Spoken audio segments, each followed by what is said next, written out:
That's right. That's right, my microphone has to be powered, who guessed? That right there was possibly the most frustrating series of audio issues I have encountered in quite some time. Just now. That was wonderful. I discovered something, though. I discovered a piece of information that is literally never, ever going to be useful again. Or, you know, maybe it will be. Maybe it applies to other Supergiant games. But Transistor does a fun thing where...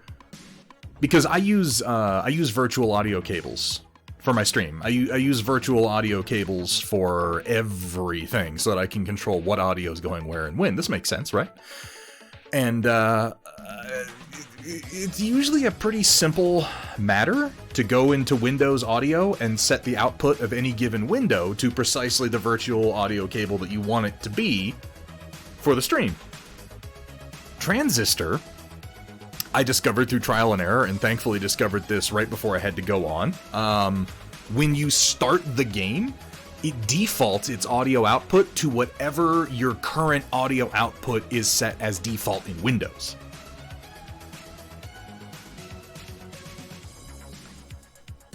Why? I don't know. You can go in and manually tell it to change its output to anything you want, and it goes, that's cute, but fuck you. I'm defaulting to not even your current audio default, but the default that was set as default when the game started. That was really very frustrating. I was yelling at my computer. Oh no, I know why. The bot I'm gonna start it right now. I had to do, as part of my troubleshooting to figure out what I just figured out, I did a full system restart so the bot got turned off. Let me turn it back on. That was not a fun process. That was some bullshit is what that was, but it appears to be working now. So, you know, knock on wood right there. I'm just gonna keep my fingers crossed that it doesn't undo itself midstream, because I really want to play this game. It's not a terribly long game. Not sure how much of it we'll get through tonight, probably a lot of it. But as you may have seen on the last stream, I have a printed statue of the main character from this game that I'm really excited to paint. Woo, indeed, Alaric Kerensky hitting that 13-month mark. Alaric, how you doing today, man? It's good to see you. It is good to see you. Ren, Momo, oh, Coral to swear. There is Kursala, Punished, Fink, the man himself, Data Nerd, DFW Dwegham, how you doing, man? Hamburg Tack, welcome in, Guten Tag. And we got all kinds of people in here tonight. Desert Owl, how you doing, man? Many games do that, or manually to whatever it thinks is the highest quality. I haven't had any game do that.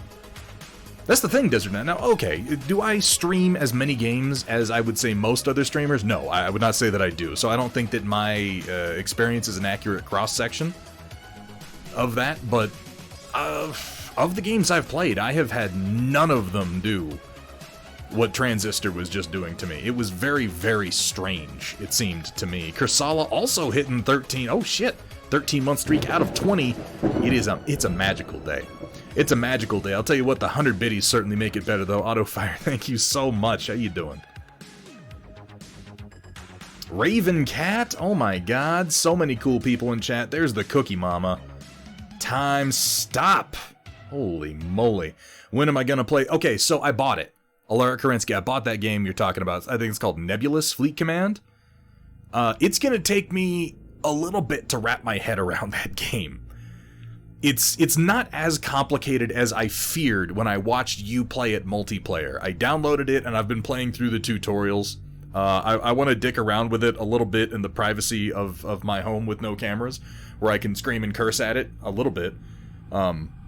Before I'm willing to go live with it. But it's a very, very cool game, and I would love to play it with you.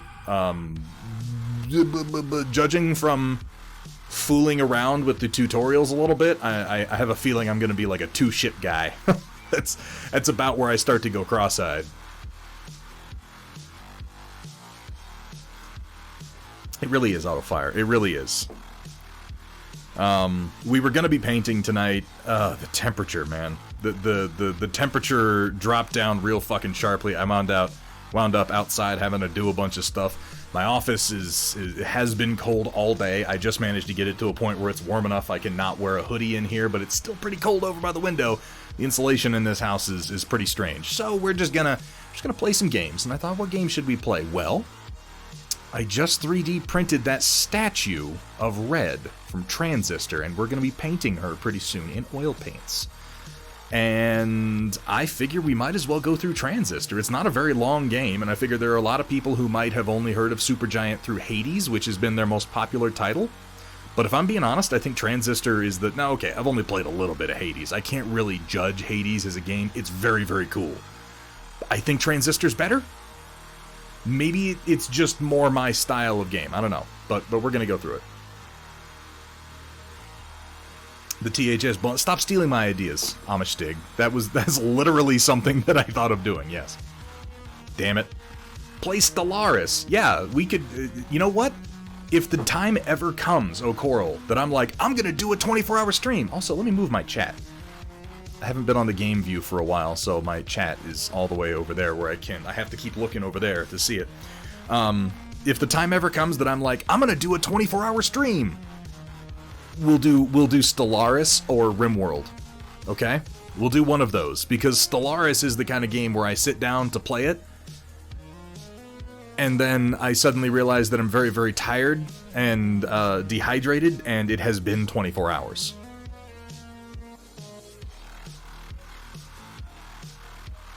What stage of power generation are you at, Ren? Admittedly, I don't do RimWorld without mods these days. Particularly the one that makes it so steel doesn't burn anymore, because that's nuts.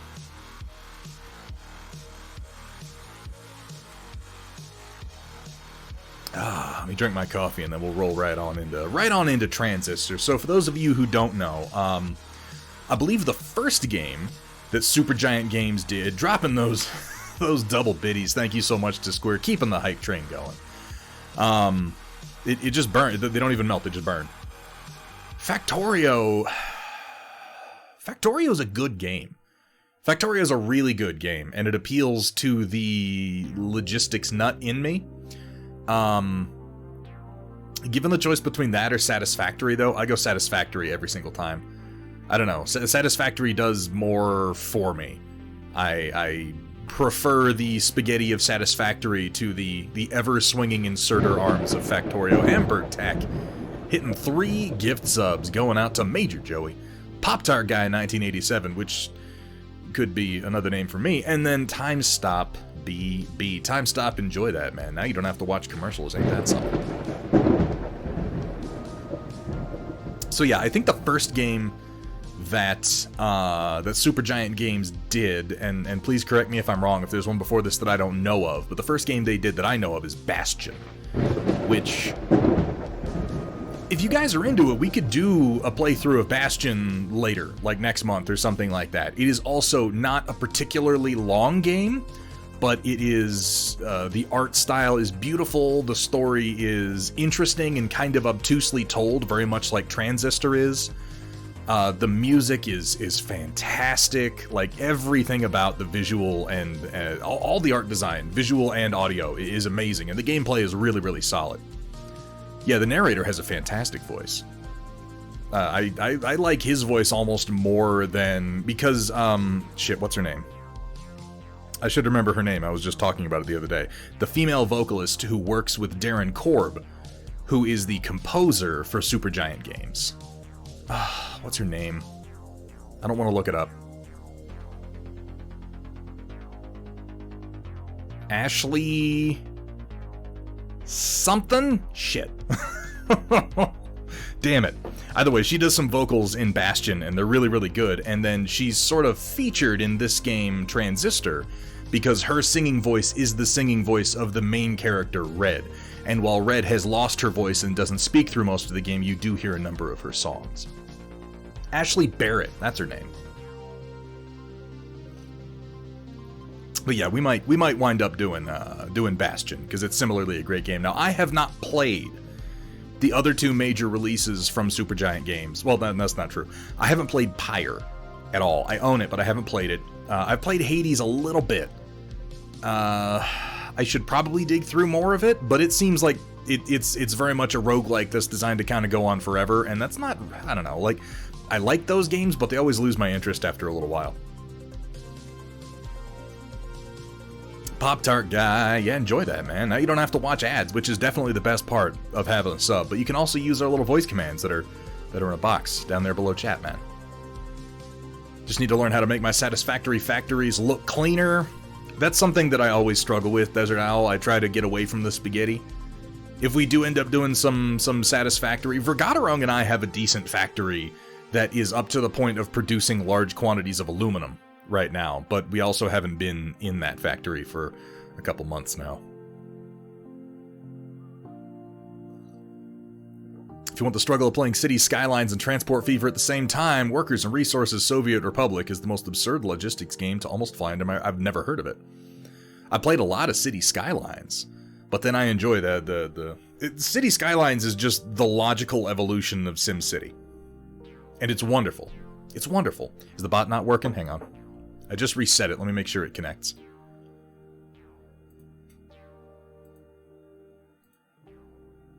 Connect. Oh, its authorization token is invalid too. All of my authorization tokens have been rendered invalid. What in the fuck are you doing, Twitch? Hang on. Hang on. Let me fix it.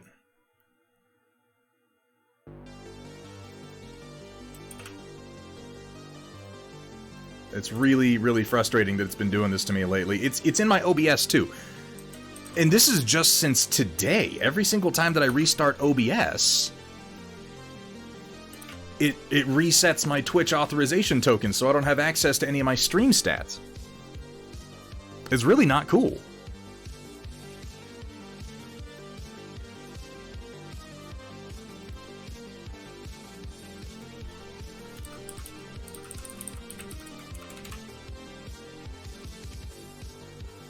I literally just generated a token, and it's already telling me that it's invalid. Wow, we're off to a great start.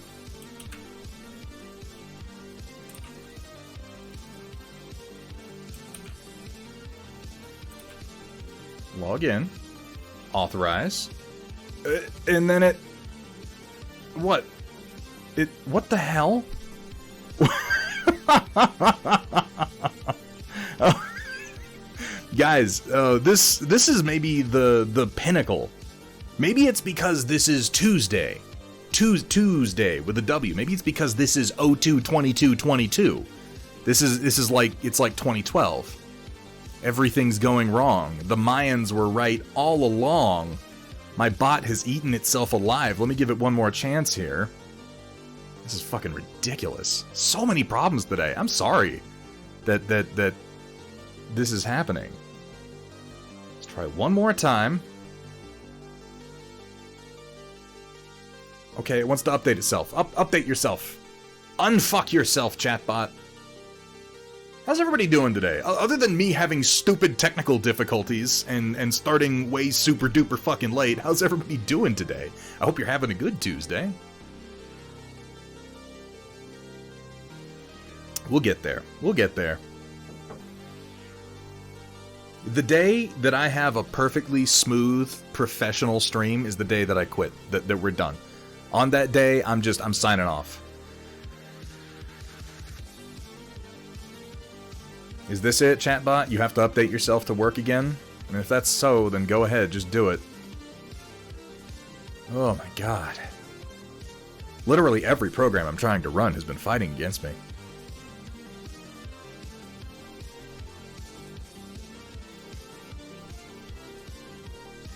Trying to do mech arms for the first time. Mech arms? Just the arms on a mech? Grim Nation, I'm honestly glad. Someone should be enjoying some schadenfreude as a result of all of this. Someone should. That means that it's not totally worthless. But for us, it was Tuesday. Oh, that's okay, Cookie Mama. Ideally, you shouldn't have to do any thinking for the next little while, ideally speaking. Trying to model them. Ooh, you've done some pretty cool stuff recently, Automat. I'm very curious to see what you've learned from that you're applying forward into some mech arms. Bot's been dead for a couple weeks, too. Damn it, Alaric. Fix your bot, man. Come on. Can't make a flat workspace large enough to be nice without overhangs. Wait, what are you talking about, Dwegom? I missed what you were talking. I don't have the printer going tonight. I apologize.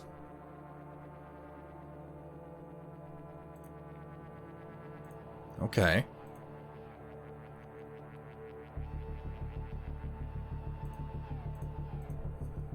Let's see if this works. Hey, the Thunderbot should be working. Apparently all it needed to do was update itself. Okay. Okay. Roland, what's up, my man?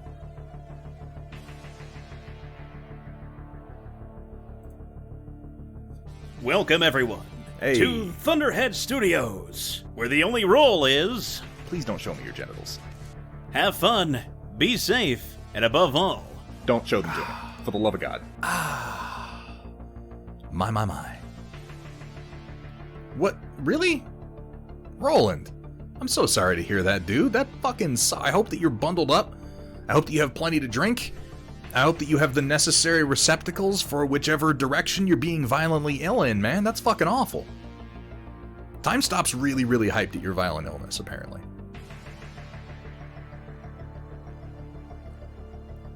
Ion Raptor, welcome in, man. Good to see you. Thank you for getting that shout out done, by the way. Ion Raptor, I hear you're going to be trying some oil painting. Are you? Oh, how exciting. This is the excitement that Wapelius and Stilo Rebel have felt in the past when they've infected others with their nasty little oil painting tendencies.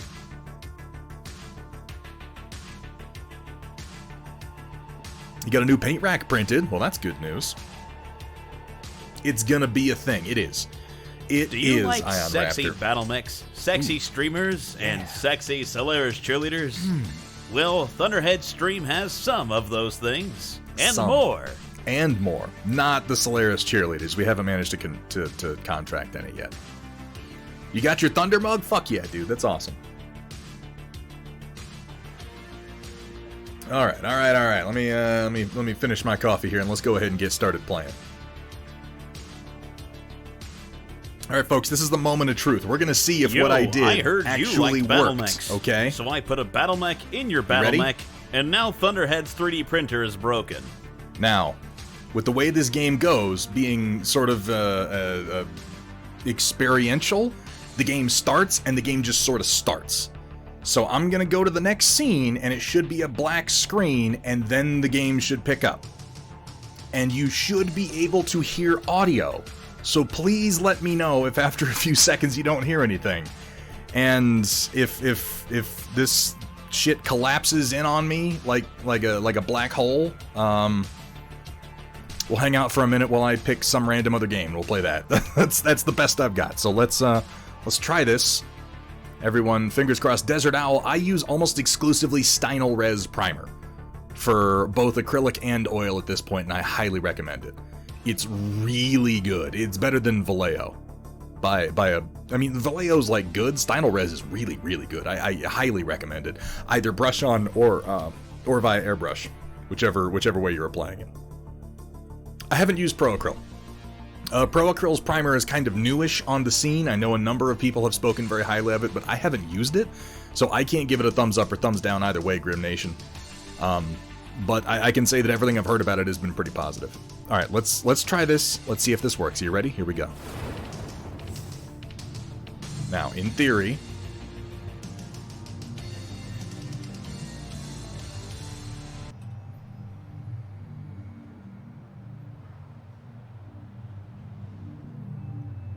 okay, I think I can hear the background audio.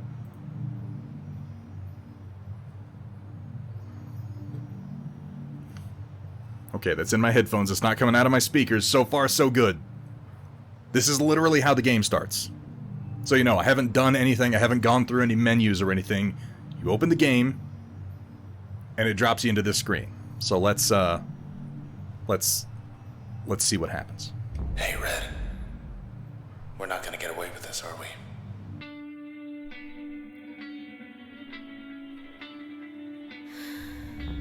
Come on, pull. I'm gonna turn up the game audio just a wee little bit. There we go. There.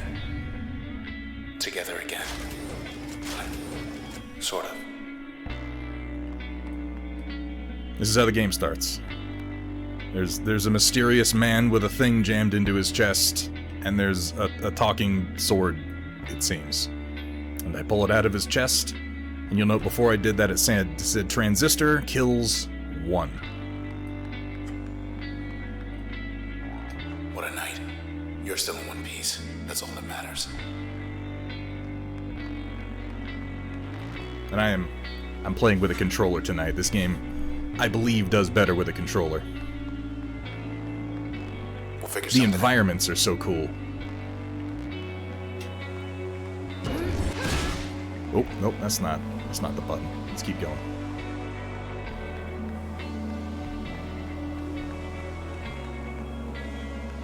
Yikes. Found us already. They want you back, I bet.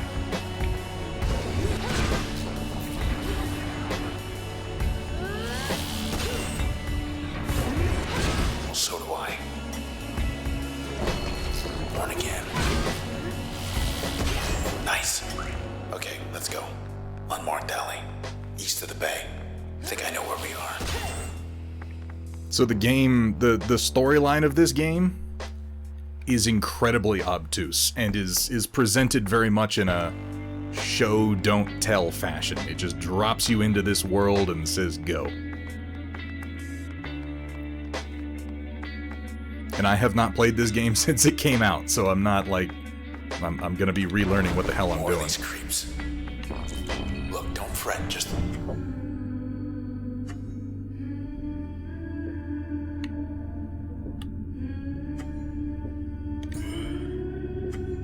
Oh yeah, that's right.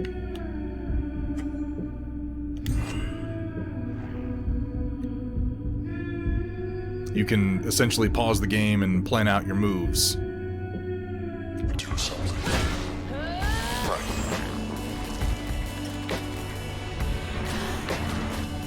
Ready.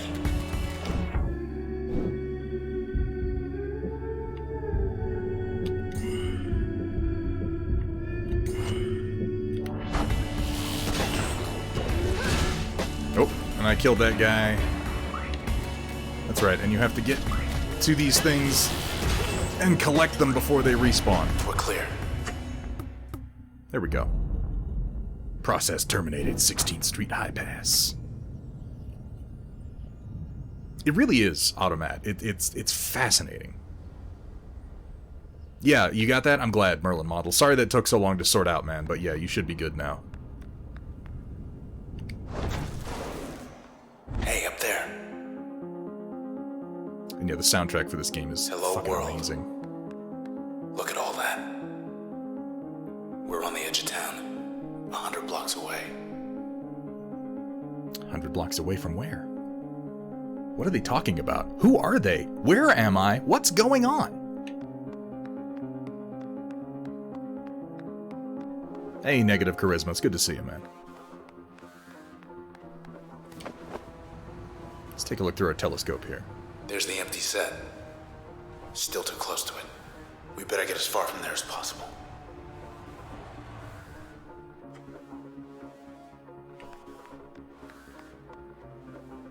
Stairs leading down, 36. Come on.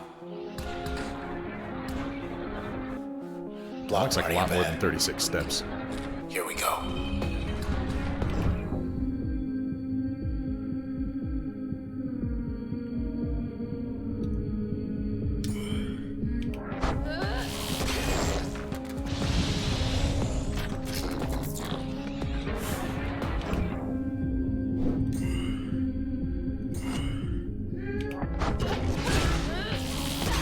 I only have 2 Get out of here. abilities right now, so I'm just going to keep using them over and over. She awake. Plat L. Disposition explosive. Processed 77%. And that's apparently what those things were doing to this person, is processing them. Hi. Given that they're known as You the okay? process.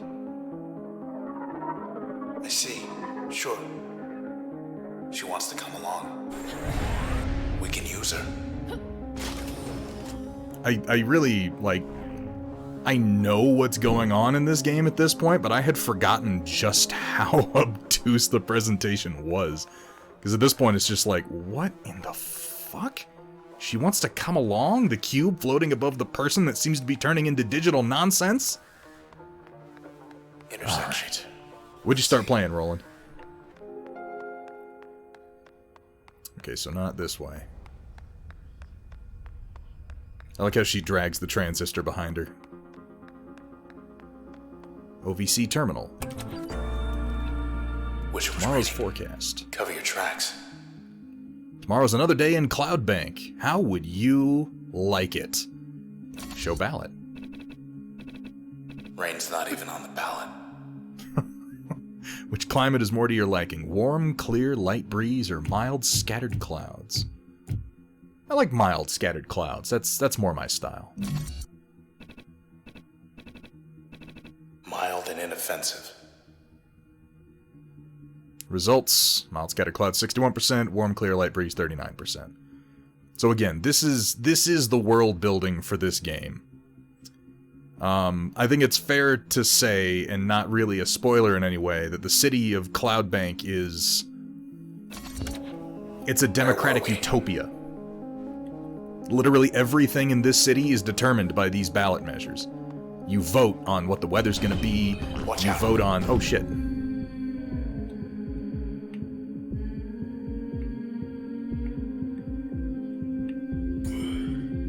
Hold on, I'm gonna go back.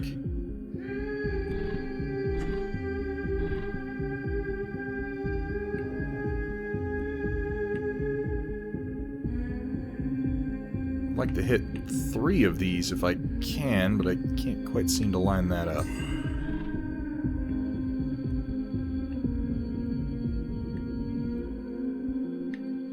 They're not enough in a line for this to hit 3 of them, unfortunately.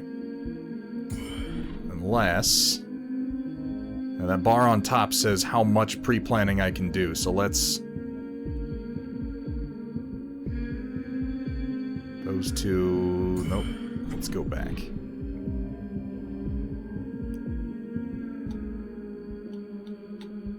I can get 4 of them.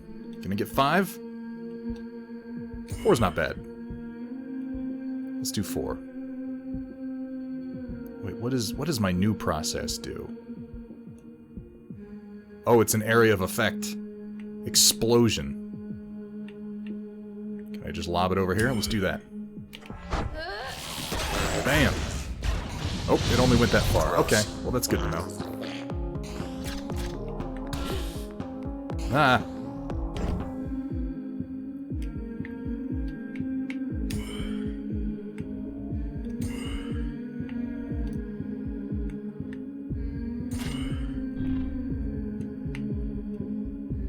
I'll get all but 1.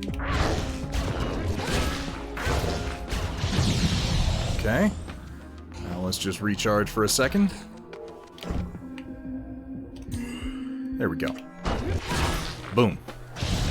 And I like how this is set up, because the combat's kind of like a puzzle that you're playing. Hey, Skelebi, welcome in. How you doing? Yeah, that's one of the reasons that we're doing this, is I'm about to paint a statue of our main character, Red, from this game. And it's been since it came out that I actually played it. OVC terminal. Responses log 16,000. Cloudbank Fashion Week. Not happening, huh? Your presence will make the 67th annual Fashion Week an unforgettable experience. 3 days this time. Cloudbank's popular tradition will be at its most spectacular with your support. Event size 8 square blocks, featuring more than 275 local and exotic brands. Space is limited, so please apply soon. So we know to expect to see you there. Let's go ahead and RSVP. Maybe next year. I think you're going to want to reschedule. Yeah.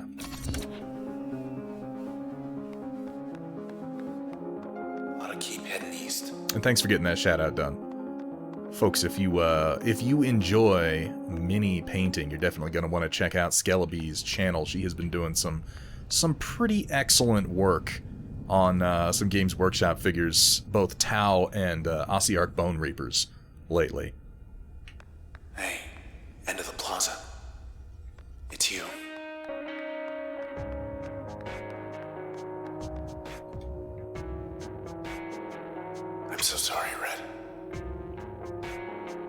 They took your voice.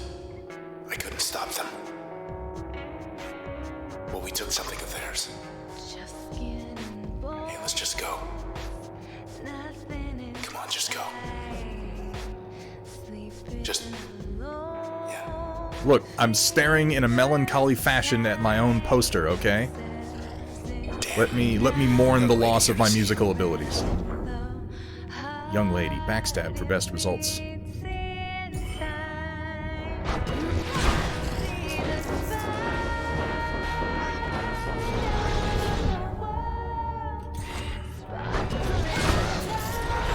She trying to trick us? Ah, shit. Let's just do 2. Bam. Boom. Finally. Oh, and she just spat out all these cells that I have to absorb, or they turn into asshole little processes. Okay.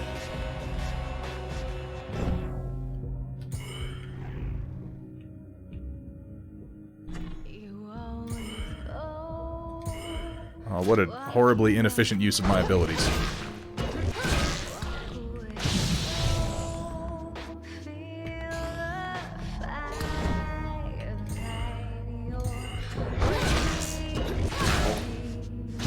Boop. Okay. Side street due east. Through there. 80%. I think I know a place we could get a ride. Just sniffing glue, huh? There are worse hobbies.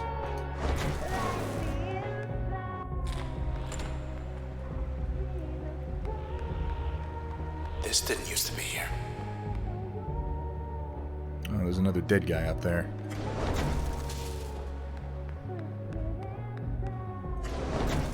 Wait a sec.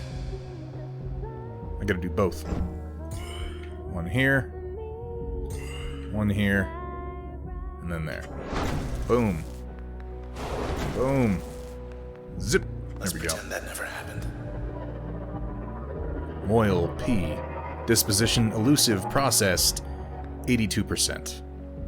Another person that's just a floating cube. Hey, Mr. Moyle. You in there? It's him, alright, but I can barely hear him. Hey, let's absorb him into our sword. Why to use jaunt? Boop. Oh, neat. Voip. Haha. I can dig it. Oh no. Cut off Big- our escape. A horrible thing. Come on then, tough guy.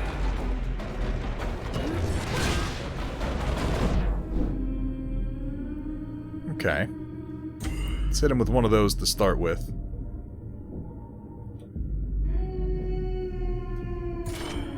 And one of those. Actually, I should use Jaunt. I should use Jaunt since I just got it. Can I do it through him? I can go back to here.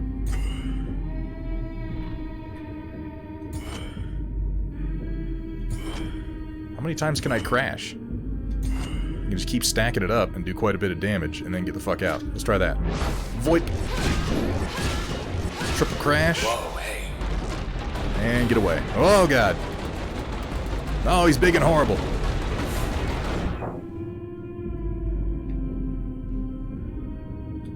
Now let's go behind.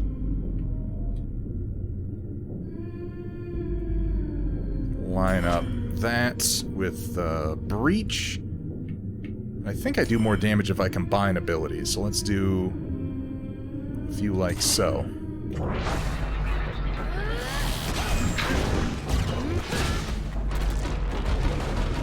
Oh god. Recharge. Those walls between me and the laser dickhead.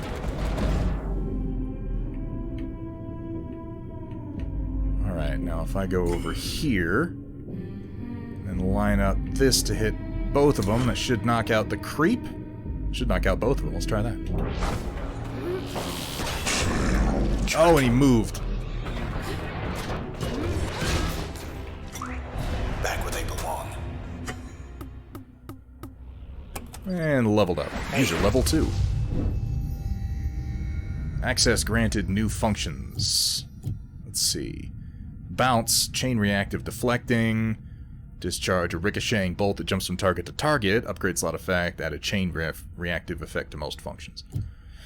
Mask, conceal the user's physical self, amplifying the next action taken, raise the potency of most functions when backstabbing.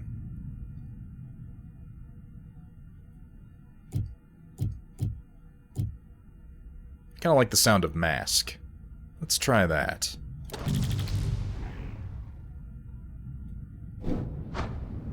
We're still here.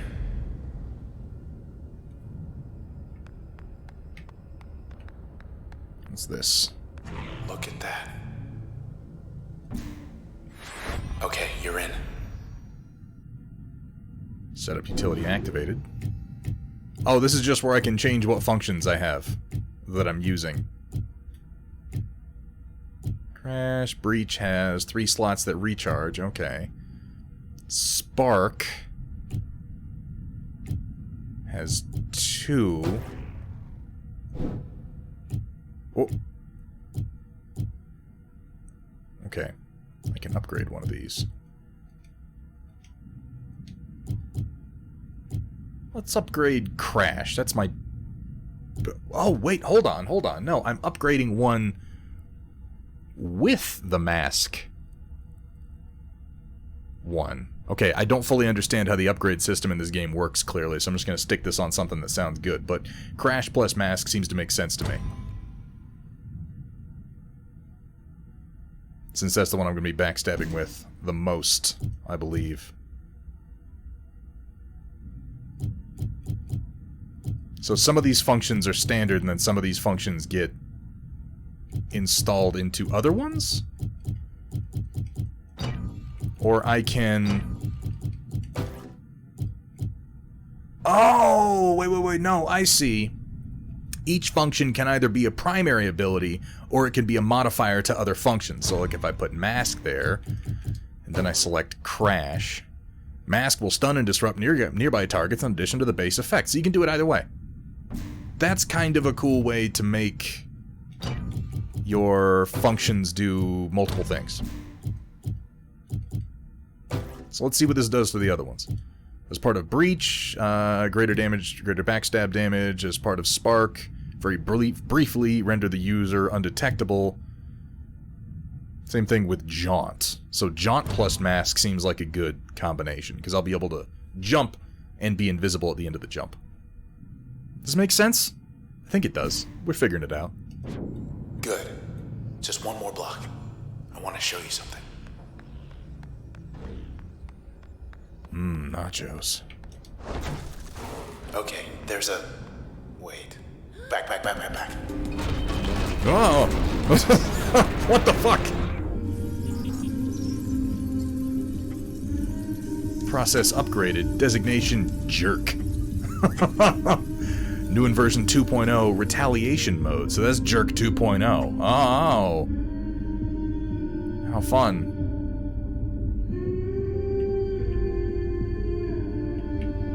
Alright, so if I go out of the range, the target reticle turns red.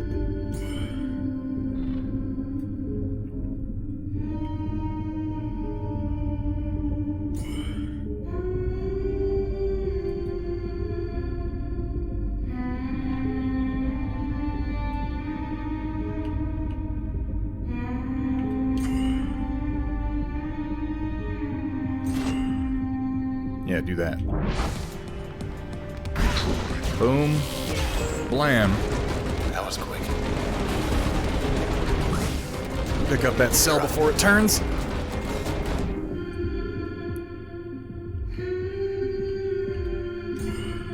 I should be invisible for a moment after I do this. Let's hit all 3 with Spark. And then move.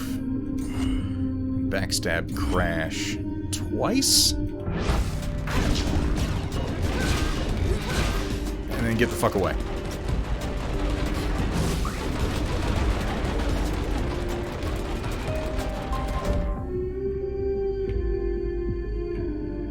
Okay. I'm gradually making better decisions. Not great decisions, mind you, but better decisions. Backstab just the ever-loving Christ out of him and then get away.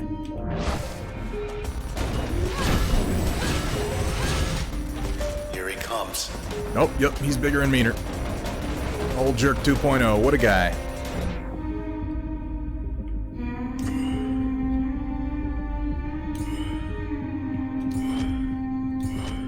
Let's finish that guy off. Nail him real quick.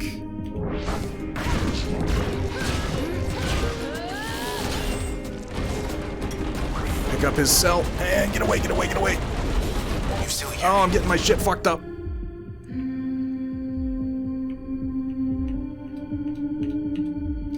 Right there. And then just backstab him to death. Oh, that seemed to do the job. They're gone, but so is this whole block. Well, that's a big question, Skelebi. There are many mech warriors. The answer broadly is probably yes. I've played Mech Warrior 2, 3, 4, and 5 in addition to most of the expansions. I have also played the HBS Battletech game. And of course I play Battletech on the tabletop. Hang in there, Red. But it depends on which Mech Warrior you're talking about. Expressway, wheels detected, 10. Yeah, good call. That's our way out. I love the architecture in this game. Here's the bike. Okay, East 64 on-ramp. 5 blocks down. Take the second right. Do not turn left. Are you thinking Mech Warrior 5, Skelebi? Thanks for the lift.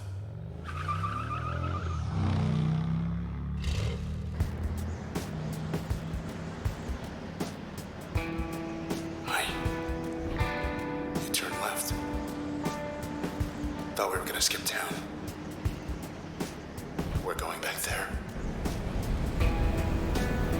You met these things. They do not have a sense of humor.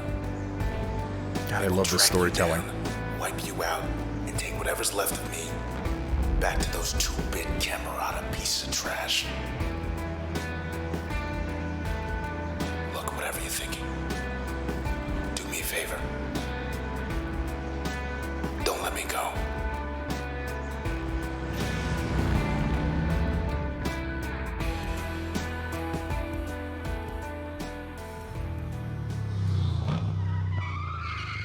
If you liked it, then it wasn't 5. 5 is a bit rough.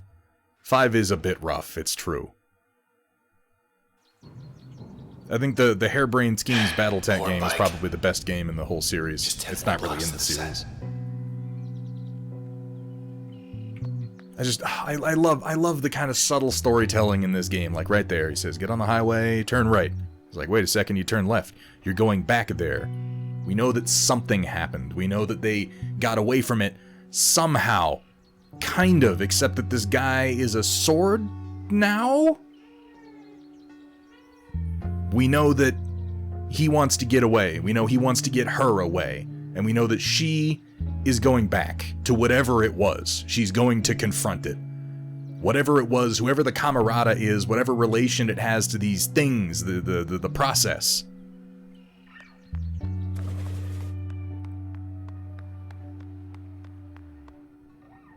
It's kind of all you need to know. These weird white cubes that show up are apparently not supposed to be here. Process upgraded level 2. Creep 2.0. Protected.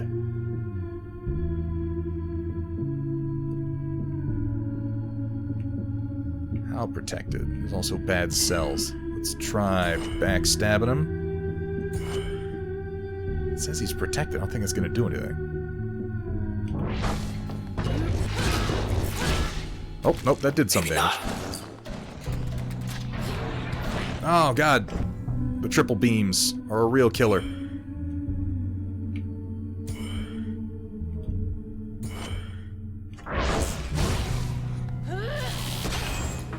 Lights out. Knock them out. Pick up those cells. Oh, stay away from me. I didn't want to go that far.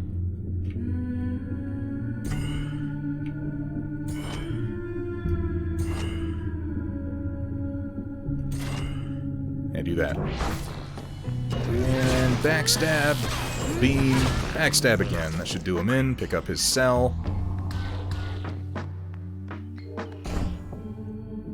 Alright, I got 3 of them here. I think I can hit 2 of them with this. Warp over here and nail him. There we go. I'm getting the hang of it. They were waiting. Thought we make it time too. Oh, I'm not sure who the male voiceover work is, Data Nerd. Again, I know all of the sound design, the primary composition is done by Darren Korb, and the female vocals are Ashley Barrett. I'm not sure who... the same male voice in this and Bastion, both. He's the narrator in Bastion, and he is called Unknown in this game. Logan Cunningham. Okay, thank you. Yeah, he apparently works with Darren Korb. Junction Jans. Satisfaction's guaranteed. 38. Not a soul. Hardly recognize this place without the foot traffic.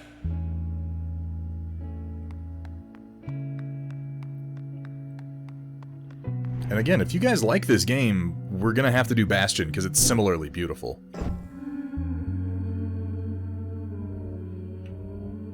Wait.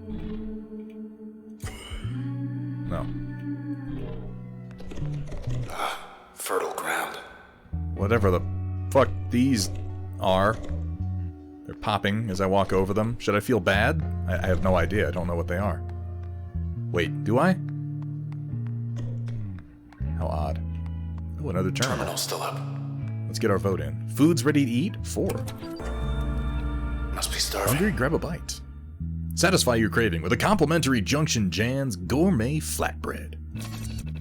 Sea Monster's select really your the meal only choice here. Is it really? Supremo Deluxe, Harvest Garden, Sea Monster, or Mystery Jans? Well, Unknown seems to think the Sea Monster's the right choice. Yes. Just have to get back to your place before it gets cold. I don't think we'll be doing that. Will be delivered to my address in 8 minutes. Wow. What service? They're hungry Oh too. my god.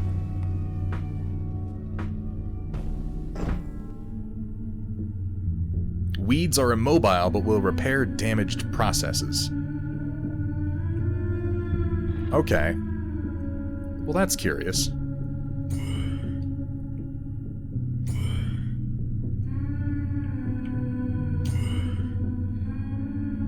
Ooh, okay. This is helpful. It actually tells me what everything's gonna do. So if I do that, it's gonna be blocked and it won't hit both of them. So maybe I go over there. No, it still says it's blocked. Now. Oh, damn it. I pushed the wrong button. Oh well, it worked out. That should free up that asshole over there.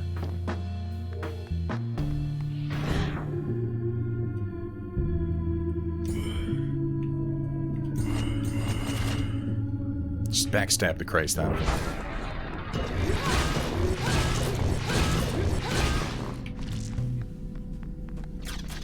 Oh god, I'm stuck in the corner. Why did I do this?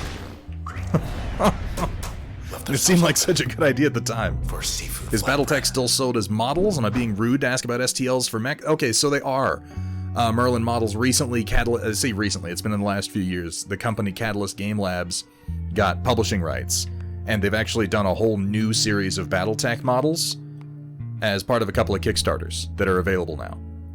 They're really quite nice. I recommend getting them. The thing is, there are an unreasonable number of mechs in the Battletech universe, and there are still a lot of them that you can kind of only get either as old Iron Wind Metals metal figures or as 3D prints. There are some that you can only get as 3D prints. So 3D printing within the context of Battletech is very common. You shouldn't feel bad about it at all. There are also different styles of every mech. But it is recommended that you know, pick up like their starter sets and do try to support CGL because they are doing a lot of good work. Yeah, and some art styles are very hard to get. Processes makes me think all this is taking place inside a computer. So that's the thing, Roland. That's very much up to interpretation. The city of Cloudbank itself seems like it might be a big simulation or just exist within some kind of digital space. It's very unclear. You see a sword and people not around because the bad guys are objectifying the populace? You see, that's the thing. This game, its whole message, its whole... It's very artistic. It's very artistic. Never seen Goldwalk cleared out. But it appears that people are being processed.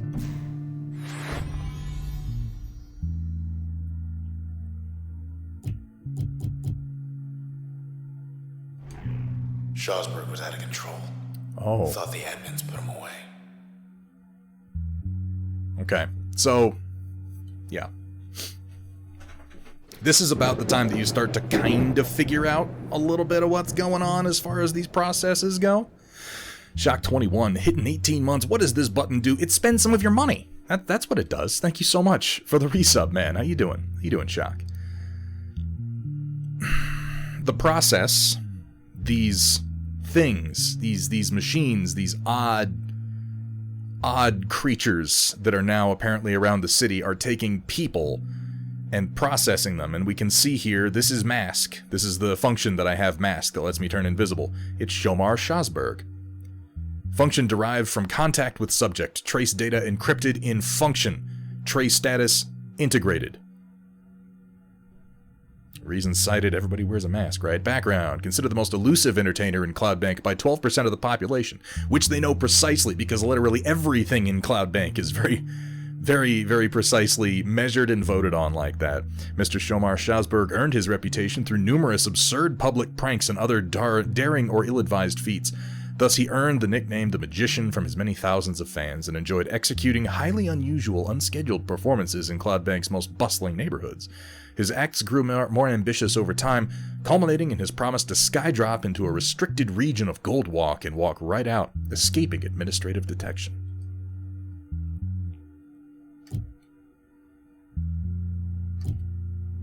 And then it tells me what the function does.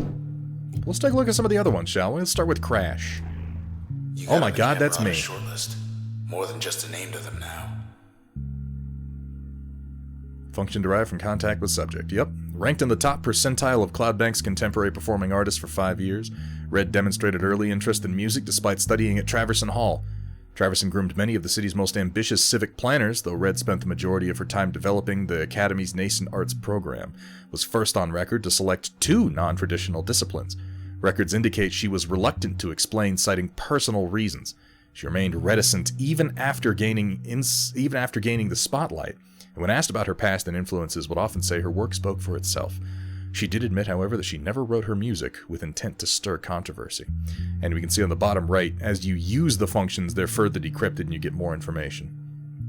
Her trace status is intact. So the main character has been, it seems, partially processed? Okay.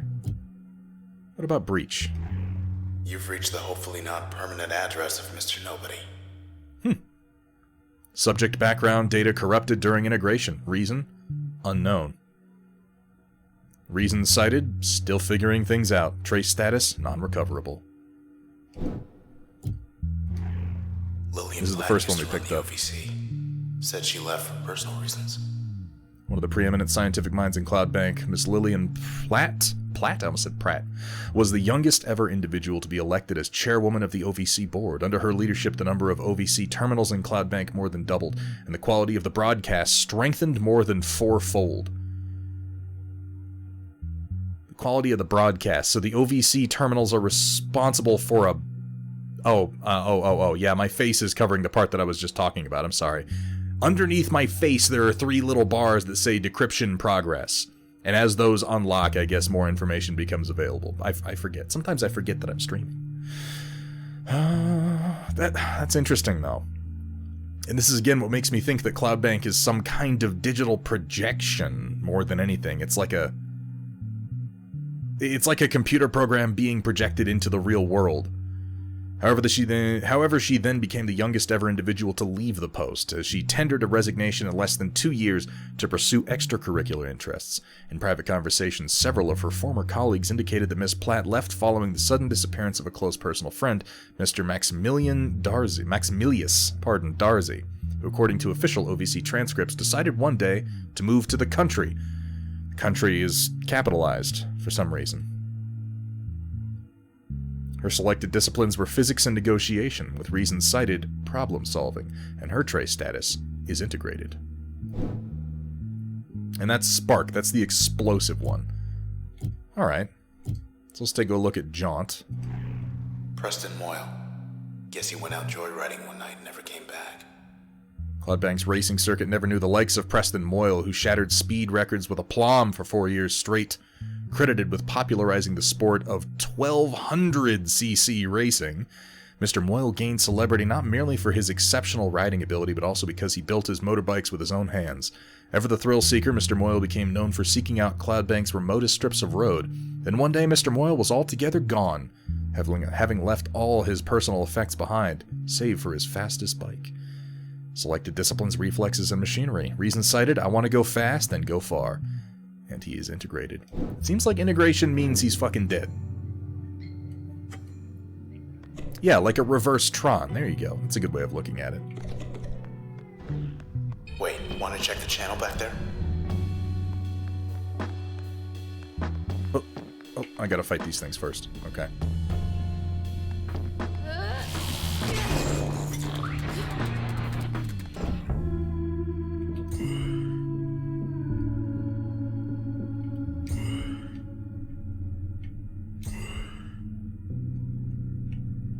I'm gonna hit all of these before I attack the other guys, because they're gonna heal them.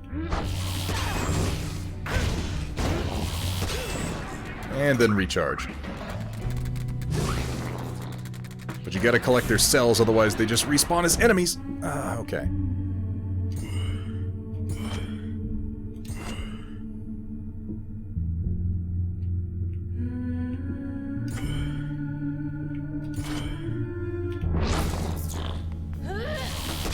Hit him a few times and then keep moving. And recharge. Okay. Can I use their beam weapons while moving? That's good information to have.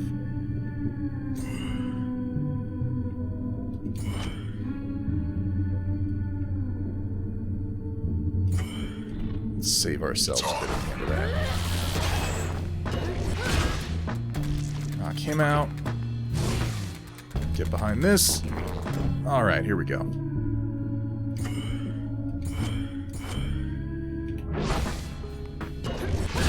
Wham, wham, and done. Just passing through. Rest in peace, Moyle. I don't think that's the bike, What do you see? necessarily. It didn't say that the bike I'm riding is Moyle's old motorcycle. That may be implied, though, because in fairness, this game doesn't really tell you anything. The chat display does seem to be a little bit slow. Let me see why that is.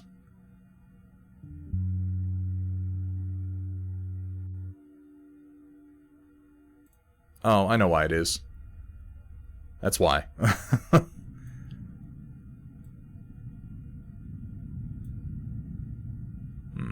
don't know why it's quite so large.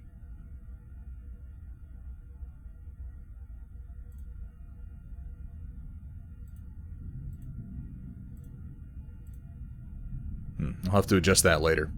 I apologize for the chat box being quite as big as it is.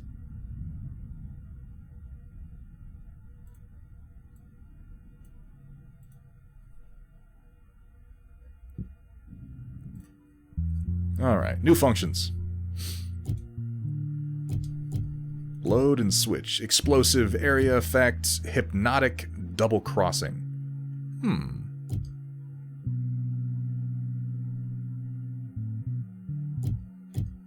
Upgrade slot. Increase the area of effect of most functions. Integrate allegiance altering subroutine into most functions. Let's try that. That sounds interesting. I can put that on the area of effect. I can put that on Spark, probably.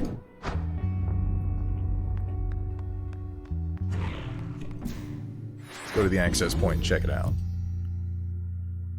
Inspect function. Nobody changed the sky like Yondale. Why her? Farrah Yondale. Meteorology and chemistry. Reason cited. Sky looks blue because we want it to. And I haven't decrypted this one at all, so I don't have any more information on it.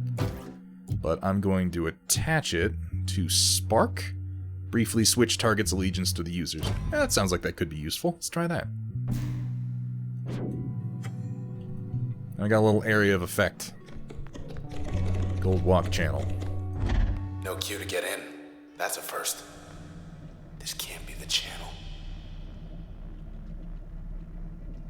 And the process is putting up these big featureless barriers everywhere. There's crazy spinning yellow globes of some description. That's interesting.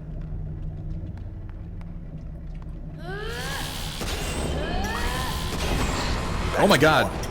It turned into a jerk.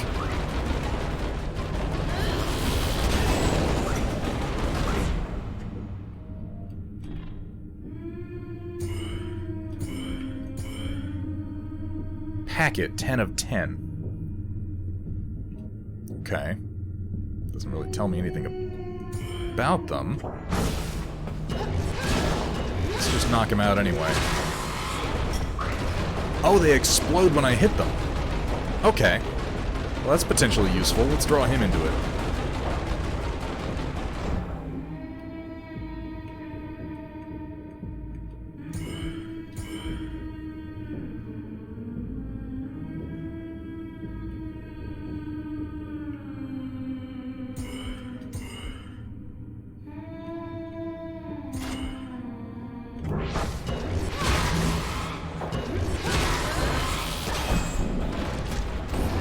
Boom! That did some damage. They're fixing the big guy.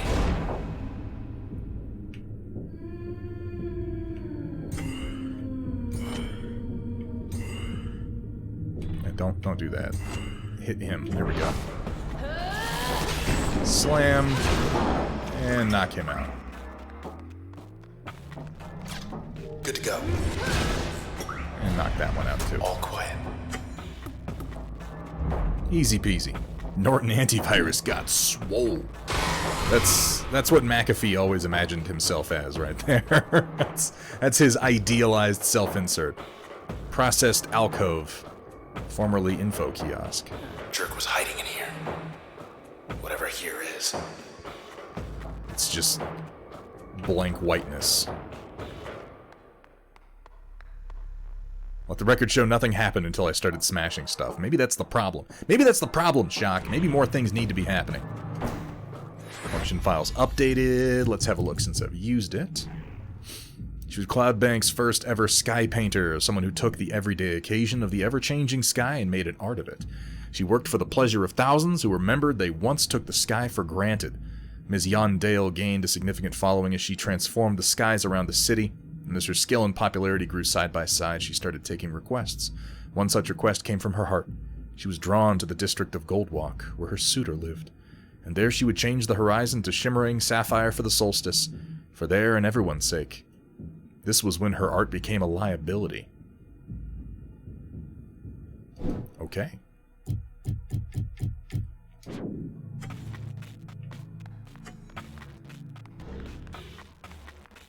OVC terminal. They're saying everyone up and left. Nothing to see here. More questions than answers following the evacuation of the popular Cloudbank district, its Goldwalk channel. But it has apparently been turned into a nightmare land. Admin's just towing the line. Northwestern quadrant of Cloudbank remains offline pending investigation. Authorities are downplaying any connections between their investigation and recent disappearances. Chief Inspector Walter Nees praised the work of the 18th Precinct charged with the task. This is the most thorough procedure ever conducted on my watch, said Mr. Nees. Presently, there's no estimate for when Goldwalk citizens will be able to return home. Let's post a comment. Don't believe a word of this nonsense. Nope, don't count on Goldwalk opening up again anytime soon. I went with desperate truth and then turned that into snark. Wow, that's way too real for social media. Yeah, that was the jerk store, sure. That's where you go to pick up your jerks. Alright. Back to Goldwalk Plaza then. Apparently used to be a nice place.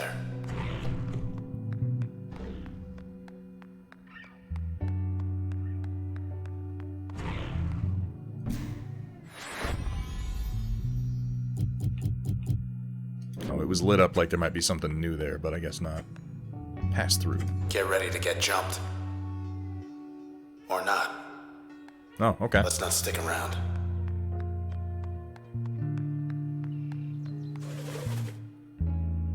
Little birdies. Goldwalk Bay. Potable? False. Wish we could just sit and watch the world go by.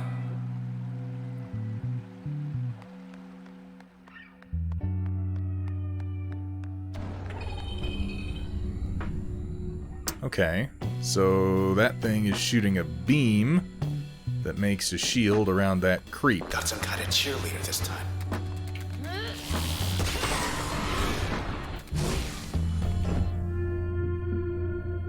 It's literally called a cheerleader. Hang on. Crash is not my best choice here.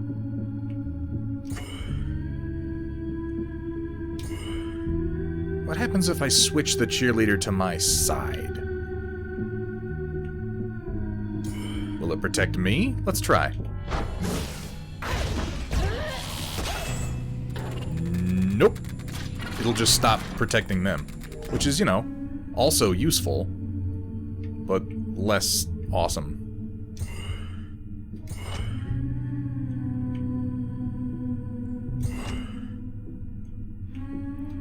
Turn him to my side temporarily, at least. Yeah, you get more damage for doing combos. Nice.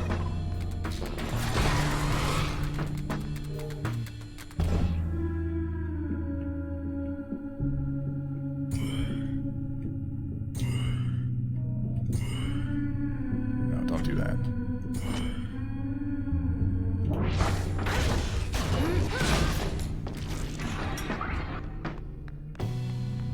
They just start shooting each other, which is actually pretty helpful.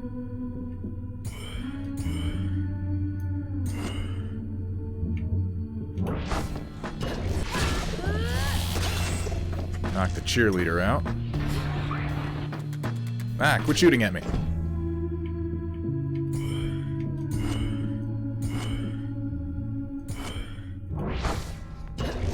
Wham, bam, bajim jam. All taken care of. I guess we're done here. Did it put a shield around me? It looked like it just turned off.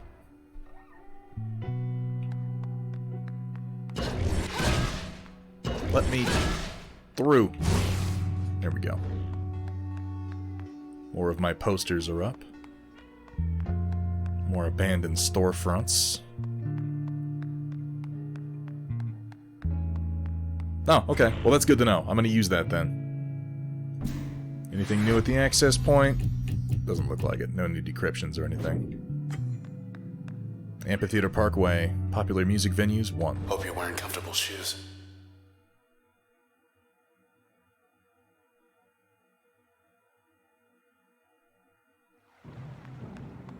Here we are.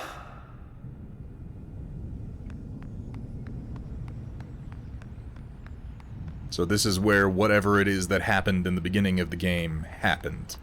Deserted. Unless you count him. Processed 84%. Hi. Where'd everybody go? Well, we're gonna get you out of here. He says the process wiped him out. He's too far gone. Well, that sucks.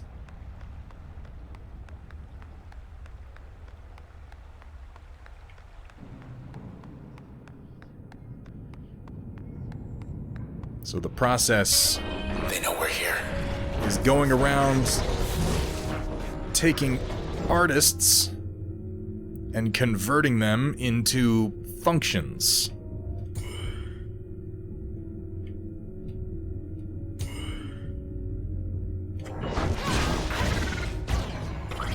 You are right, it does shield me. That is damn good info to have. Process upgraded. Young Lady 2.0 upgraded firepower. Alright. I don't want to jaunt there. I'd rather jaunt here. I can't... The jaunt goes all the way no matter what I do. Like, I can I can select the target, but you see the dotted line, it goes to the end of it every single time, and it goes through barriers. Like that.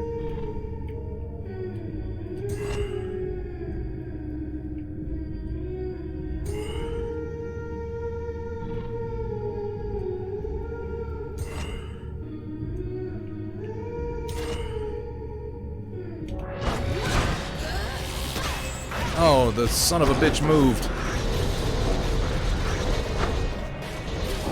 All set.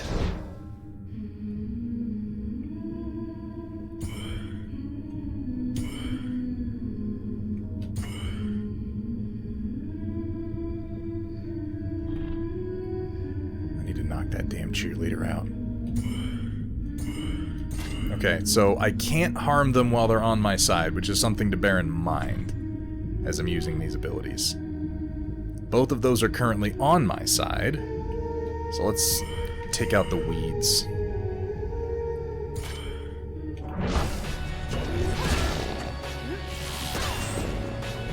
Just do some cleanup. That weed is protected.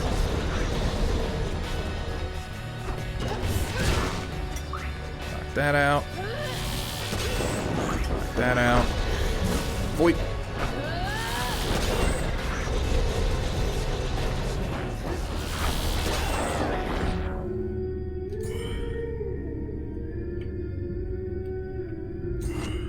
There. And let's go that way. Another cheerleader to take out.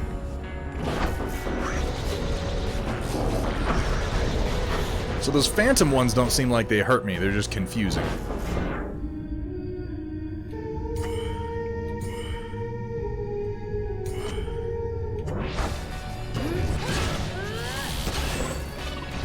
Knocked out. Grab that.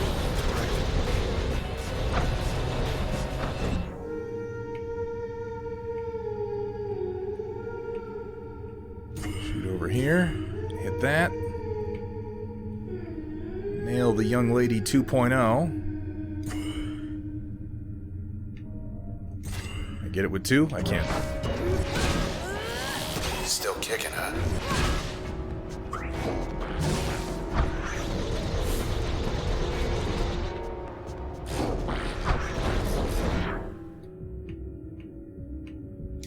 Over here. That should be enough. Okay, get ready. Oh my god. Look at him go. Oh, and those all turned into bad cells. That's fucking ridiculous. 3 times attack speed on Bad Cell 2.0.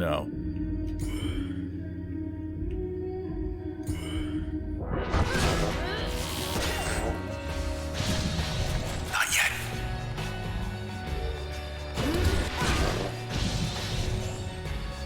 Oof, all messed up. Over there, and nail it, and that should wrap us up. This is the first time for everything, Shaq. Think I know where everyone went. Yeah. It seems fairly obvious at this point. Game is pretty much how I imagine net running in any setting that uses deckers like Shadowrun. Yeah, it has an interesting blend of physicality and sort of virtual tomfoolery and hooery.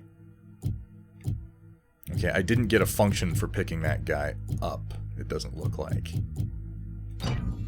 No, I didn't.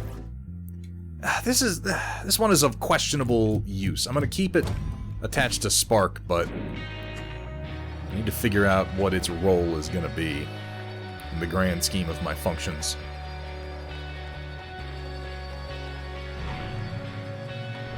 Did they die, or were they processed? Is that the same thing? Unclear. The terminal. What's the good word? Hey, you made headlines. Incident at the empty set. The popular Goldwalk open-air venue has been evacuated. Approximately 1:17. Trying to keep everyone calm.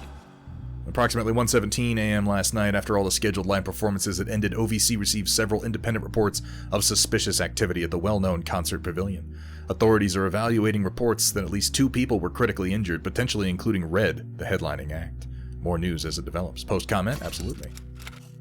Maybe they'll post Still looking for the ones who, still trying to understand, still here for now. Don't worry. Dwegham, you have a fantastic night, my friend. Yeah, Available parking, 96%.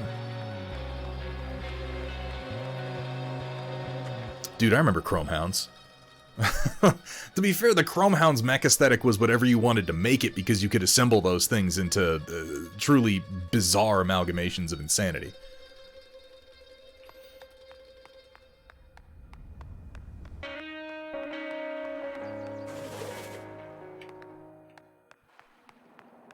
Erlen Models, you have a great night, man. Thanks for stopping in, dude. It's always a pleasure to see you in chat. Let's have a look downstairs. There's an OVC terminal down there. That's... How do I get to it? Maybe I have to go the other way. Yeah, I do. I might as well use Jaunt, but I'm out of combat.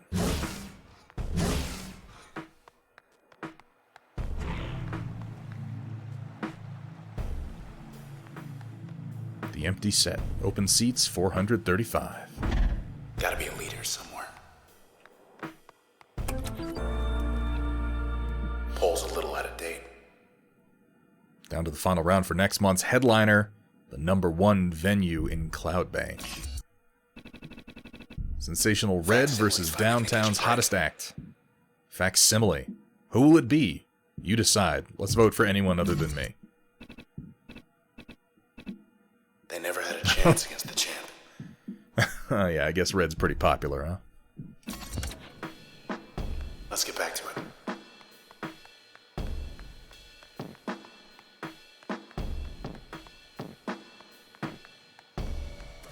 It's not just programming jokes. I think that it's part of the theme, Bahamut.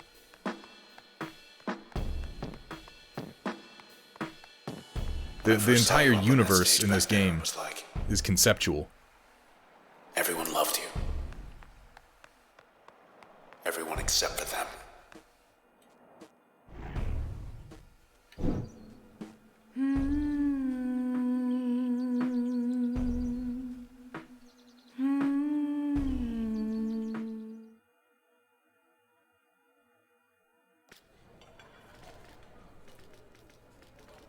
And here, we learn what happened.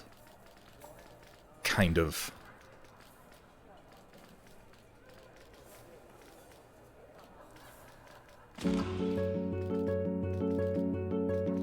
When you speak, I hear silence. Every word a defiance. I can hear, oh, I can hear. Think I'll go where it suits me. Moving now to the country. With everyone, oh everyone, before we all become one.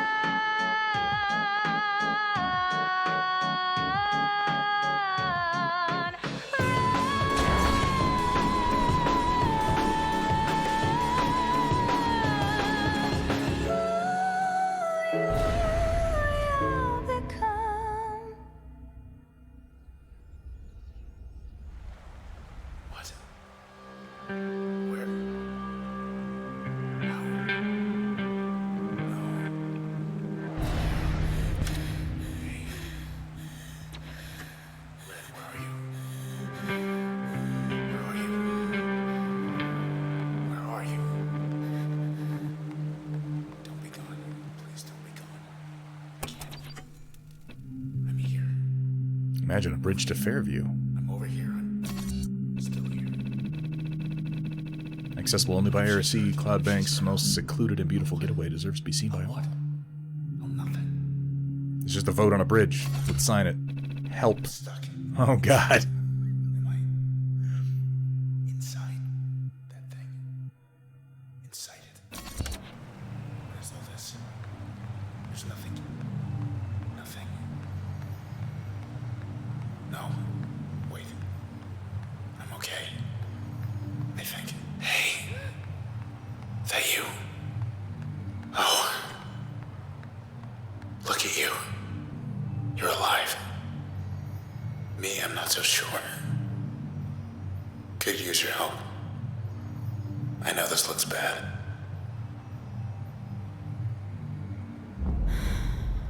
Hey, say something already. Say something, will you? Oh no.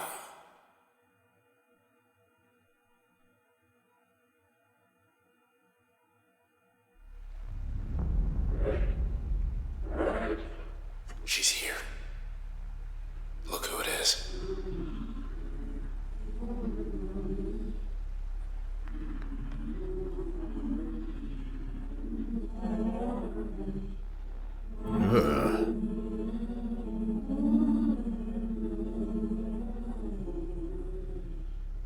And she was one of the...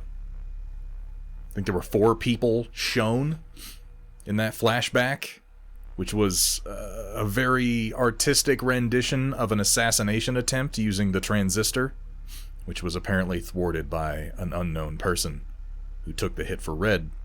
But this one, Rice, she was one of the ones that was there. Hello again, Sybil.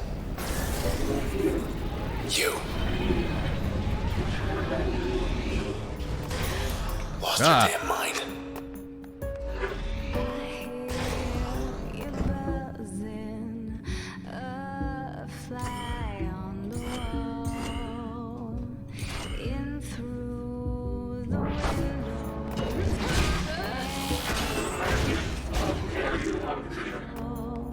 I'm really glad I have subtitles, because otherwise I wouldn't be able to understand what this crazy bitch was saying. Just trying to land. I see you hurting. I do what I can. She must have felt that. You only wanted your help.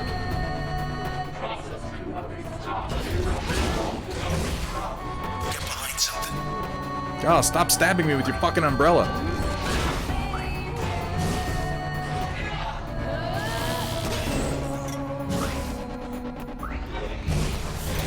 Oh, fuck. Okay. Emergency turn initiated. Because apparently I suck at this game. Maybe you're looking for Sybil will strike twice in succession. Okay, that's actually good information to have. fighting for air while you circle the drain. So I gotta collect those cells. Just you and her now. It's not when you get there. It's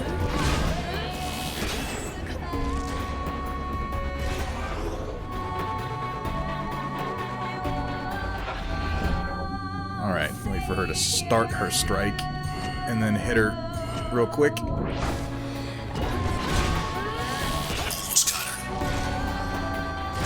Fuck! Overload, spark a lot. Oh, you know, that's fine. I wasn't using spark anyway. That's kind of cool. So you can burn through functions, essentially as life. I should try being better at this game. That's an idea.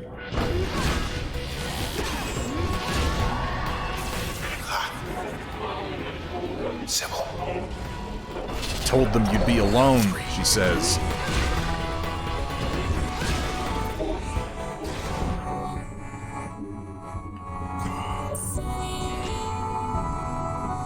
Oh, this weirdly modulated version of this song.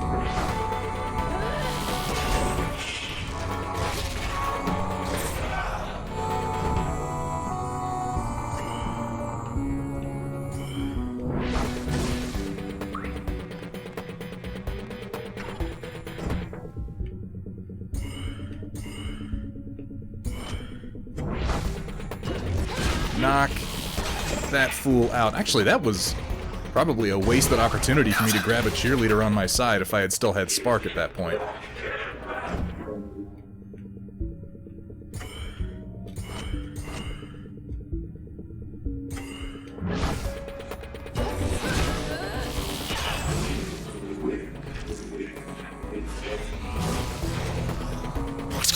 Ah, damn it.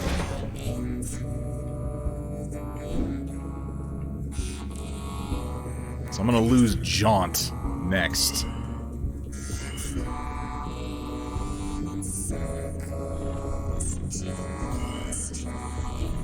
Out of range, is it?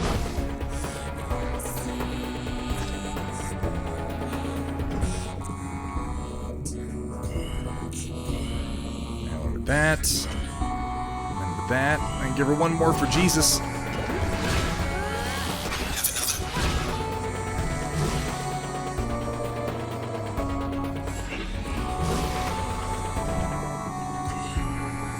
No, don't jaunt that way. Jaunt over here.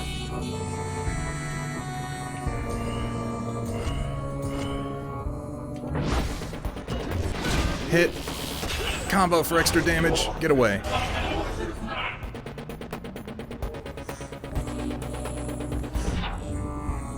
Let's do one more.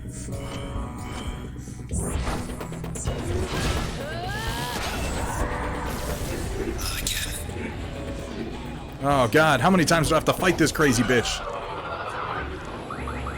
She's finished. Oh, she just got broken down into cells. Oh, this is pathetic. What now? Can't leave her like this.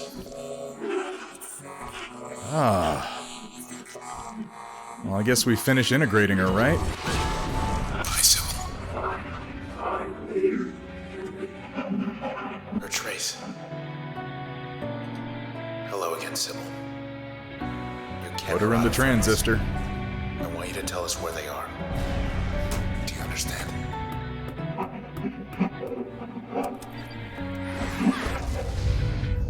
Sybil's trace. Help. Oh, God, that was an upsetting fight. She just seemed tragic and desperate. Transformative. Auspicious. Call a friend to aid the user. Plan friends' actions with turn. Give most functions a chance to prevent cells from spawning. Okay. Actually seems like that might be helpful.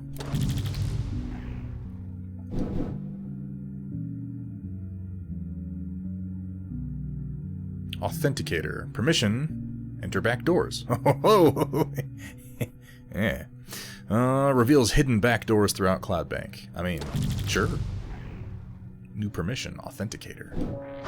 We got our lead. We're going downtown. The process will be waiting for us. I definitely know the first time I played this game I didn't have subtitles on, and as a result, I don't think I understood anything that Sybil was saying. She was just screaming over and over to have the transistor back, saying that I was supposed to be alone. She told them I was alone. So in a world where everything is meticulously cataloged and noted, Let's check the dock. You never know. this poor man who is now inside the transistor was apparently unknown.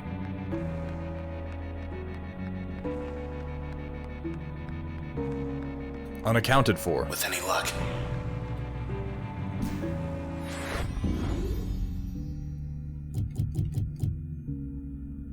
Repaired in one more access point. Okay. So I have to go to another access point to get back the one that I lost for sucking at the game. That seems fair, really. Let's try out Sybil's. What does this do? Summon a hardy friend whose bark switches targets a legion. Well, that sounds interesting. Sure. Let's summon a friend who makes more friends. 2 years, 24 months. 2 years on Tuesday. 2/22/22. My God, Project Dark Fox, of all the days. Of all the days, thank you so much for the resub. How you doing, PDF? I hope you're feeling better. Next up. Hey. That's a pretty sweet looking boat, to be fair. PWC. You'll be back someday.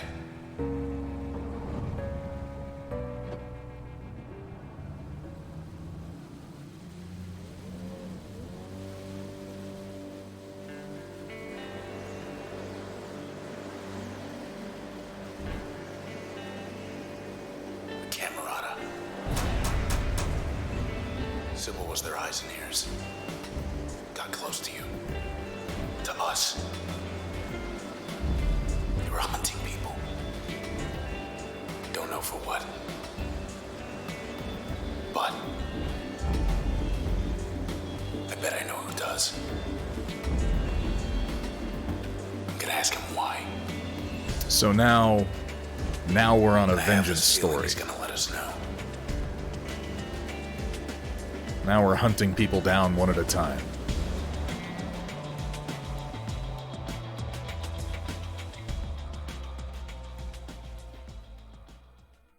This is good, though. Now we know what the hell was going on in the beginning of the game. Kind of. Close as the river's gonna take us.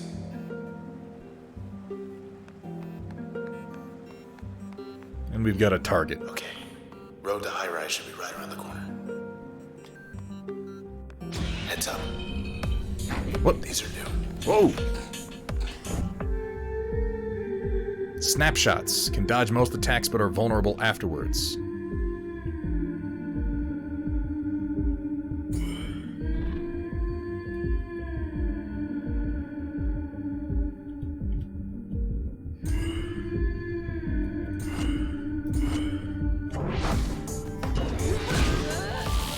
But not when I'm in my turn planner, at least. Whoa, my god, they actually take pictures of me. That's weird. Let's summon an ally. Let's see what Sybil's process does. It summons a dog, and then the dog turns people to my side. Oh my god, that is a weird effect. It's actually really distracting when they take pictures. Oh, and then I can tell the little friend dog what to do while I'm in this planning phase.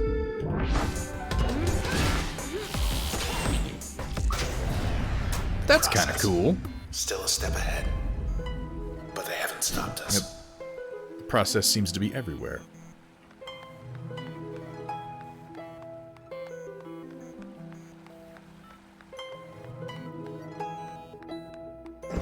Is that? What do we have here? Sounds like waves. And this is what Authenticator lets me access, which I think this is just like a hub. Don't know what I was expecting, but it Hey. wasn't this. Sweet. It has a counter to let me know how many times I've bounced the ball. Well, this is what we're going to be doing for the next hour, folks, so I hope you're into some beach blanket bingo.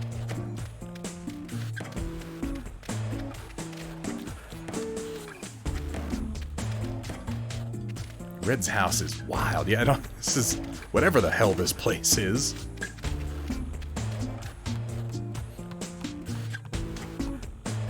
Access denied, not yet available, not yet available. Obligatory beach episode, yeah, seems like about right. Okay, so there are like challenge maps accessible here. Latest branch under review.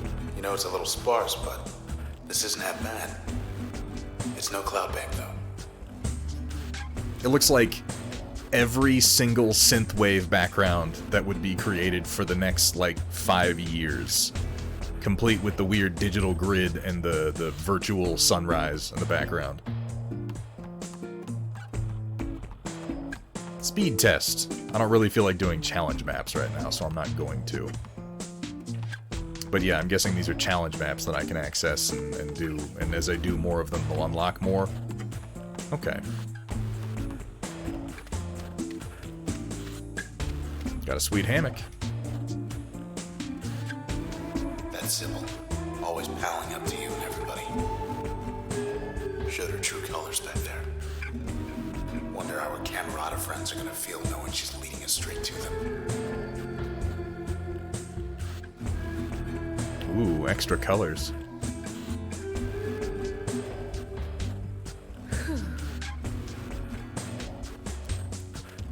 It seems like Mech Priest, the Cloud Bank just is synthwave made manifest. How the fuck do I get out of here? I thought that was the door.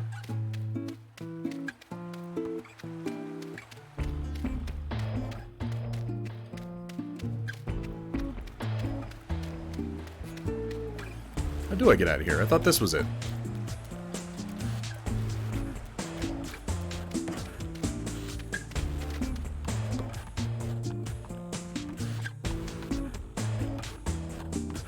It's not up here.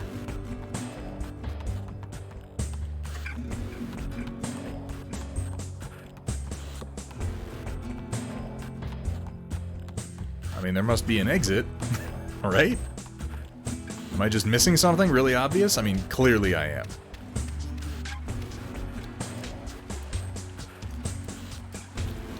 Really thought that was it.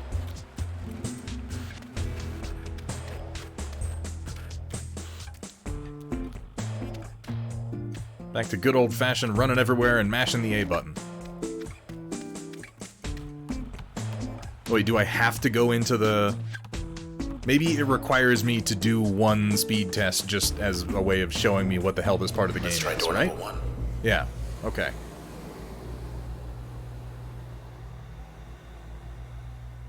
Sand. Like I've got to do one. Nothing. Whether I want to or not. Function presets installed. Terminate process in 32 seconds. Oh. Okay.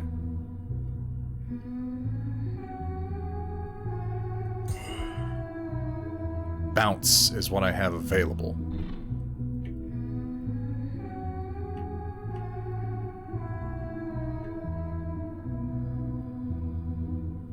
Which I believe will hit nearby targets, so I want these guys clustered up. Strike up to 6 targets, yeah. But only if they're close.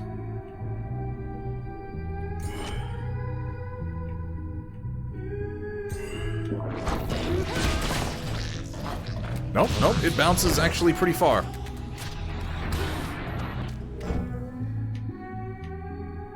Doesn't mean I'm any good at using it, but, you know. We can fire a few of them and see what happens.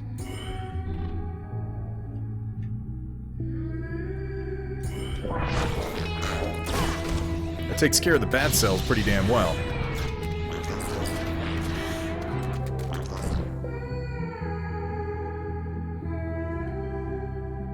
As long as there aren't walls between them. So yeah, let's hit him with one. This guy. Bounce, bounce, bounce. Bounce, bounce, bounce. Never saw it coming.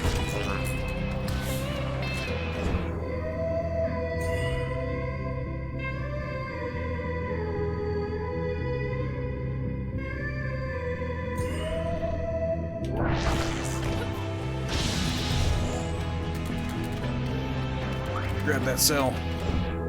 Okay, so all I got left are creeps.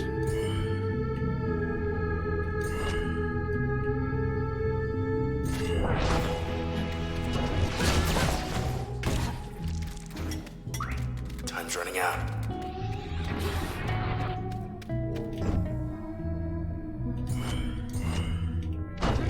Bam. Should do it. Unless I missed some? Nope. Okay, that was it. Can't even take us on their own turf. Yes, negative charisma. There will be. More of them.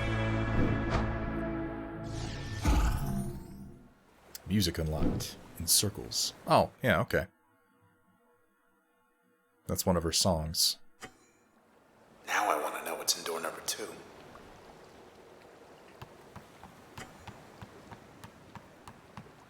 So now I can come down and play... Hello, what's this? Yeah, the song In Circles. And it has a little processed weed waving on top of it. Isn't that adorable?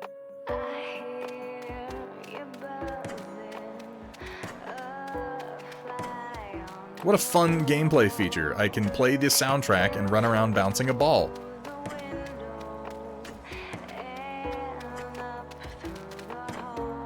I mean, I don't know about you guys, but I'm done with the story at this point. We're just playing OST and ball bouncing.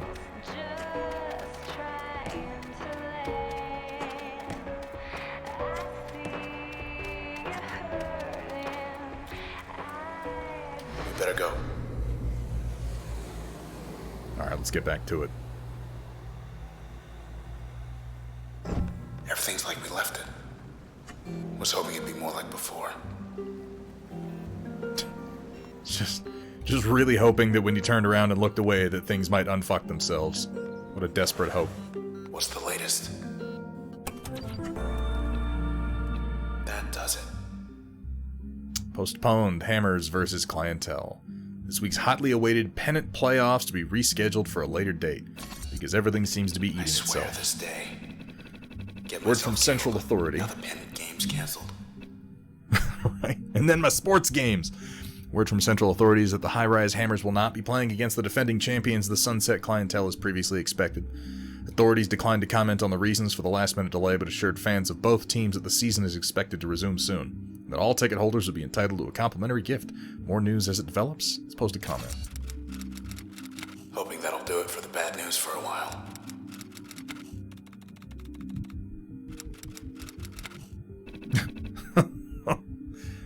Started off with no way this is isolated, the process is, went back to no way the authorities telling the truth, delete that, no way the Clientele are gonna beat us anyway.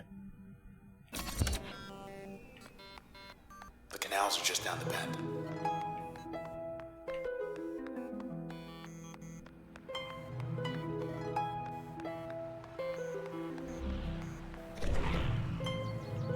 Oh, we got some process popping up.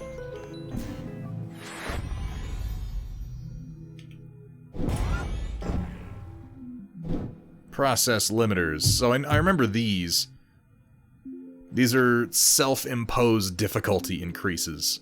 In fact, when in use, the process will spawn shielded cells when terminated. User level bonus 2%. So you get more experience and the game gets harder, is essentially how that works. Check out Sybil Rise. Life of the party. She was bad news from the first. Known in elite social circles throughout Cloud Bank, Miss Sybil Rice organized many of the city's popular public events, from groundbreaking ceremonies to contemporary festivals. She was everywhere, and yet somehow she made time to lead a second hidden life. As one of the Camerata, Ms. Rice was responsible for gathering information about potential high-value targets, people who could contribute to their cause. She did this job to perfection, drawing no notice. The one target in particular caused her much frustration. Disciplined supervision and organization, reasons cited, I love people. Yeah, sure you do. So let's remove this. What do you do as an upgrade slot? Gives functions a chance to prevent cells from spawning. So if I equip Spark, and then make this an upgrade to Spark, in theory I'll have an AoE that could prevent cells from spawning? I think? We'll see. We'll see how that goes. 8-bit sweater. Holy moly. Welcome in, welcome in. How you doing, 8-bit sweater? Thank you so much for the raid. What are you up to tonight? Working on something good, I hope. Welcome in, raiders. We are, normally a painting... Oh my god, what's going on? Of all the times. Of all the times. Folks, Bitter Brush also coming in hot with a raid. The old double raid. 8-bit sweater, Bitter Brush, welcome in. Welcome in, raiders. I hope you find, gents. Welcome back. We're having an excellent stream over there. Of coal gray. And as he pulled his stiff bristles out of my wet fluids, I yelled out, "No, Thunderhead! You need to thin that paint first!" So, we are normally a painting slash 3D sculpting slash 3D printing stream.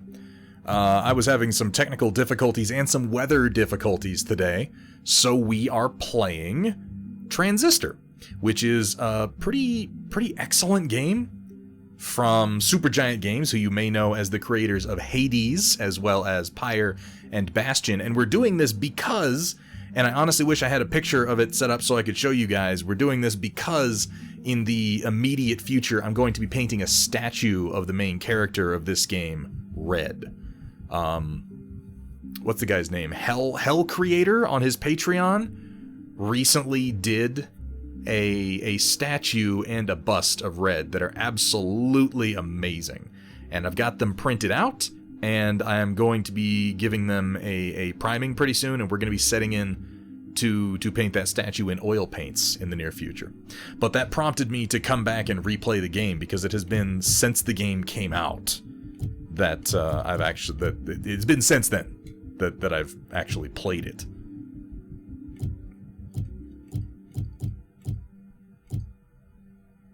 Briefly switch the target allegiance. I don't know that I really want that. Instantly turn nearby target's allegiance to the users for a short while. I honestly am finding switch to be kind of a pain in the ass.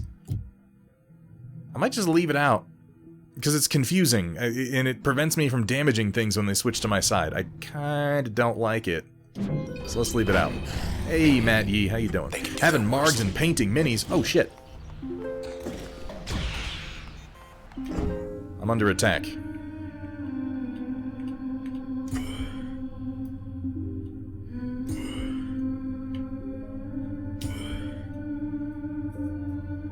Let's go back a little bit here. I can hit these two with that. And then those three. Wham, wham, wham. Well, that did something anyway. Ow. Oh my god, the photos they take are really distracting, which I guess is the idea. What were you guys working on over there, other than just margs and minis? What were you painting, Bitterbrush? What were you painting, 8-Bit Sweater? And guys, thank you so much for the raid. We don't game all that much on this stream, but tonight just seemed to call for it.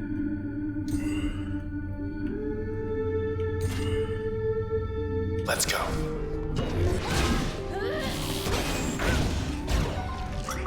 Pick up those cells.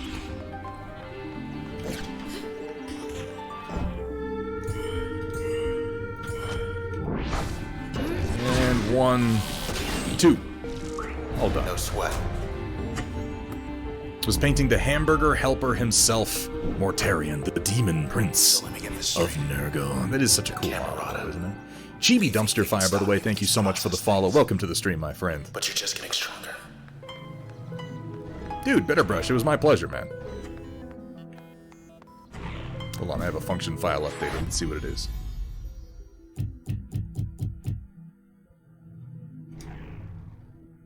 Oh, we updated Sybil Rice. Meeting Red. Miss Rice met Red while putting together a small program for up-and-coming artists. Became infatuated first with Red's music and then with her. According to diary entries, there was something inscrutable and confident about Red that Miss Rice could not explain. However, Miss Rice was frustrated to find that Red grew distant. Through all of this, Miss Rice observed the aloofness of one of Red's companions and decided he must have been insinuating Red against her. Miss Rice thought through various ways to rectify this. No, we will not accept any simping for Sybil Rice. In this stream, she was monstrous towards the end of her life. And a tragic and disgusting boss fight by the end of it. Oh my god, I felt bad putting her out of her misery. Looks like I get to put off selection for a while longer. So people in this city have to select 2 disciplines. Everybody does it, apparently, but this guy hadn't yet. It wasn't her fault she was born pretty. Well, she wasn't born treacherous and murderous. She became that. Oh yeah, she was really hot there at the end when she was a horrible murderous robot, too. What do we got here? I'm gonna hit it with a stick. It's calling him up. Oh, shit. It's like a spawn point. Well, I just shot that in the wrong direction.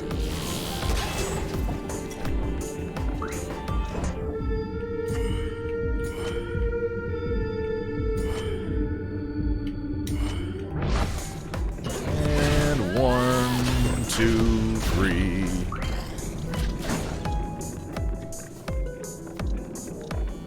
Charge that. Doesn't seem to be much point in fighting other than waiting for the turn planner to recharge and then doing it like this. Simply running around seems like a losing proposition.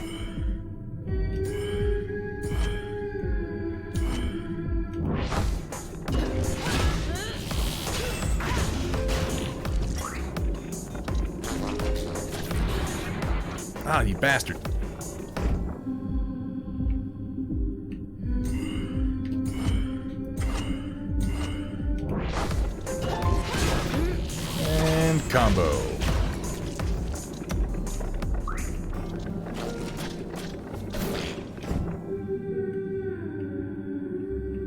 bad cell. It's not much of a spawn. Sometimes you gotta accept the crazy. Yeah, but don't stick your dick in it. This is a common rule.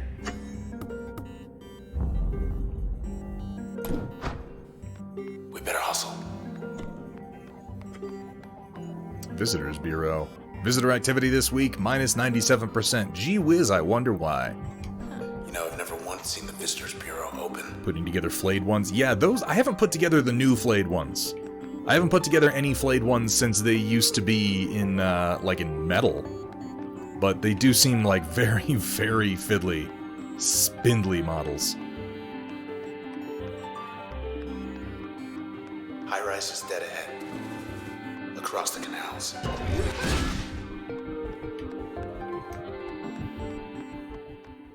Instructions unclear. Diddled rice. Damn it, Wombat Combat. How you doing, Wombat? By the way, folks, we got a whole bunch of people in chat right now that if you're not following already, you probably should be. Included on that list are the talented 8-Bit Sweater, Bitter Brush, Matt Yee, and Wombat Combat Prime. Man, oh man, do we ever get some pretty fucking amazing streamers hanging out in this chat sometimes.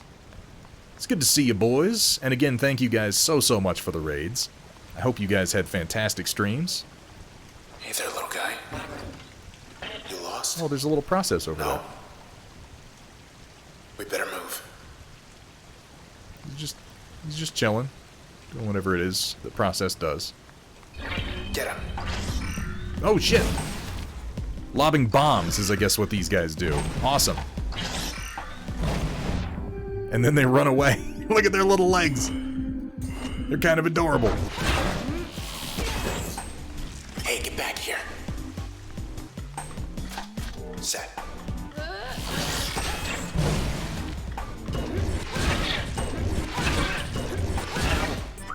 Cluckers. Cluckers. Sure. Why not? Here we go again.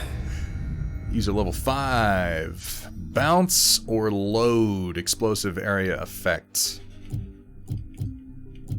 I feel like I'm gonna take... Ooh. But, okay, so the dots next to them are how much of the memory on the transistor that it uses, and I have a limited amount of that to work with. So load seems like it's powerful, but it takes up 3. Still. Let's grab that one. I like the idea. Select permission, step 2 of 3, cache, permission, passive bonuses from functions, opens passive slot 1 for use with any function. Yeah, let's take that. I mean, we don't have a choice. Let's take that. And I can select a new limiter that I probably won't use. User level bonuses 2 and 4.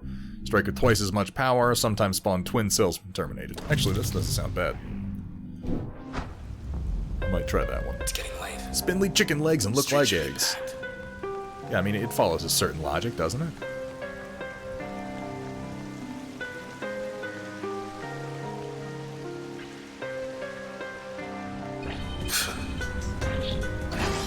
Oh, shit. Weed's working overtime. Process upgraded 2 times the restore. Oh, great. Weed 2.0 is just more annoying.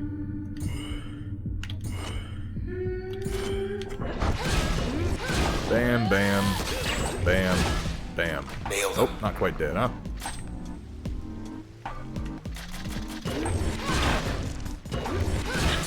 That should do it. Ooh! Well, I did that just in time. Let's plan that a little bit better. Let's jaunt over here. I'd love to hit both of them.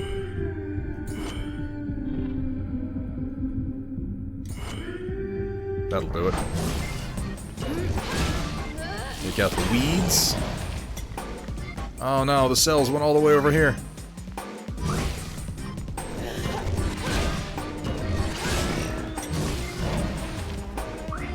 There we go. You are annoying.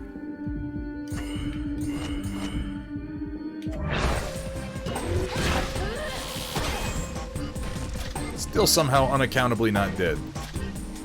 Go for it. We made him mad.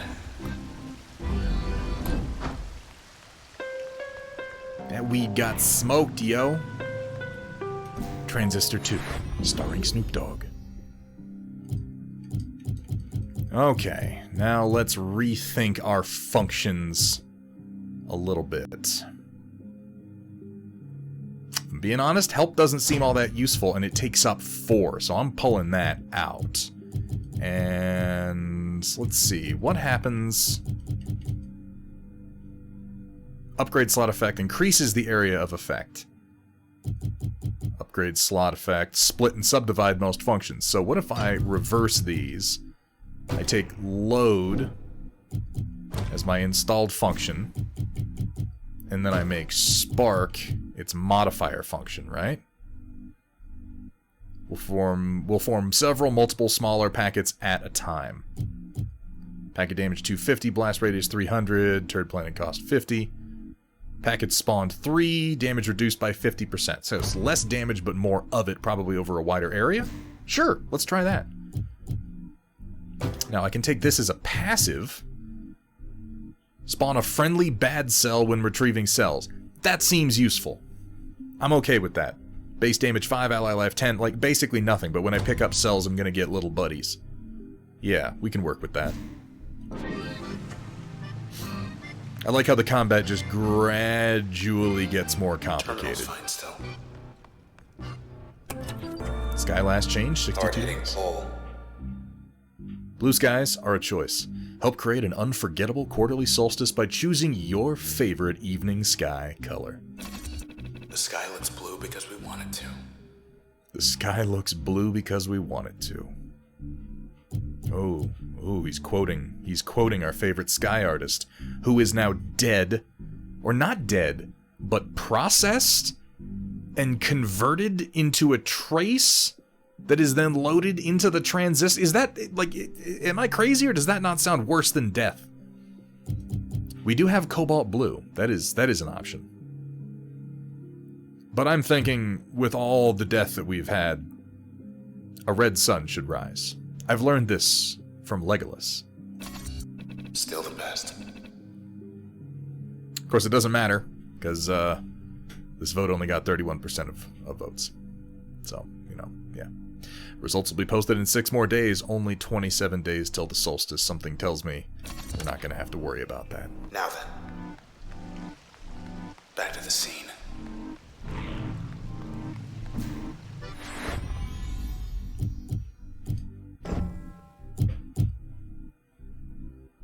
So now this... Okay. So I just put help, or not help, but the conversion function on passive. So now, when I capture a cell, there's a chance to spawn a friendly bad cell. If I take this limiter, then process will sometimes spawn twin cells when terminated, which gives me 2 opportunities to then summon friendly bad cells, right? Does that make sense?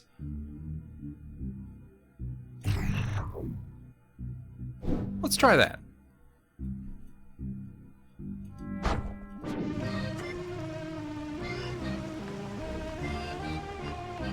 How is Total War Warhammer 3, by the way? Wombat Combat. I've played 2. I haven't really seen much about 3 since it came out. I know everyone was really excited for it. Oh shit, just a bunch of bad cells. Us.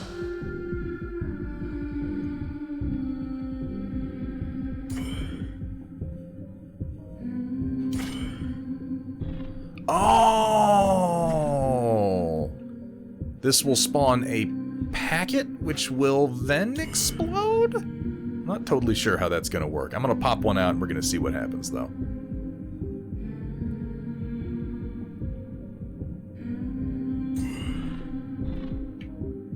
I think I can hit all 3 of these if I'm clever. Yeah, I can. Huh? Just 2? Oh, come on. Maybe here. Yeah, all 3. And then let's shoot this way. Nail that guy. And then drop a packet. And see what that does. If I have to set it off, that's not going to be super helpful, but if it just explodes, that'll be great. Alright, so the packet actually spawns closer to... It has very limited range. See, the two dotted lines are its actual range. This is just the targeting reticle. Alright, so I can't really do that. I'm gonna drop one and just see. Because I think I drop it, and then I have to hit it, and then it'll explode, but it should have a good radius. Anyway. Oh, that son of a bitch moved! So I only got one of them. How miserable. Yeah, it spawned 3 nasty packets. That's just fine. Let's see how big a boom they make.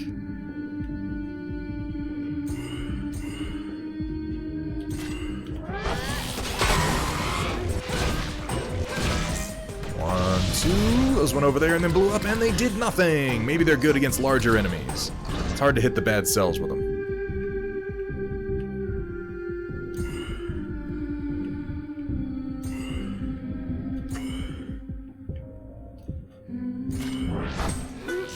Oh, I just did a very, very poor targeting job on that one. And there's a clucker over there to boot. How exciting. Oh, the bad cells slow me down when they explode, too.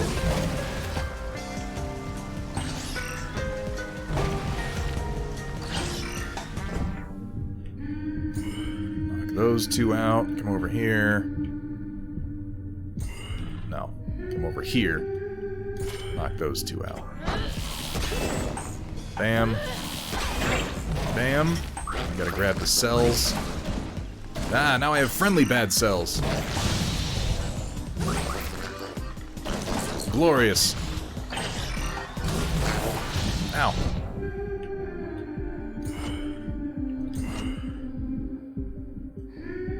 I don't think I like load.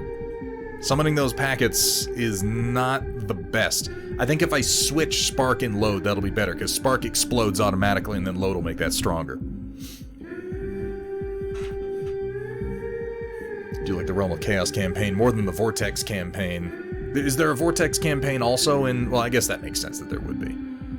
I enjoyed that one in 2.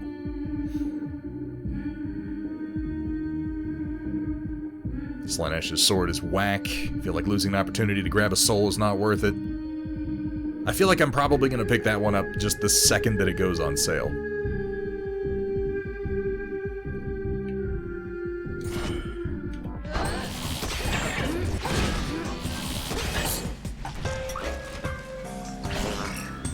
Stop shooting eggs at me.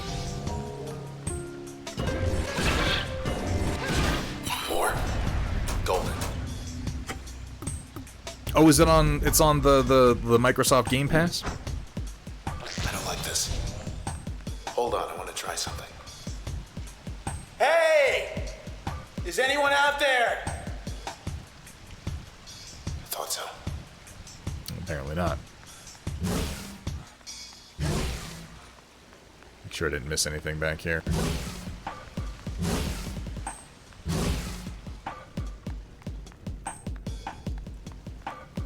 There's sometimes interesting tidbits and OVC terminals.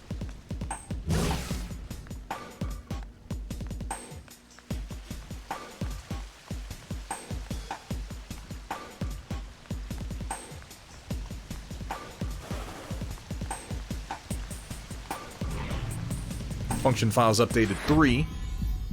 What do we got updates on? Update on Spark, Lillian Platt.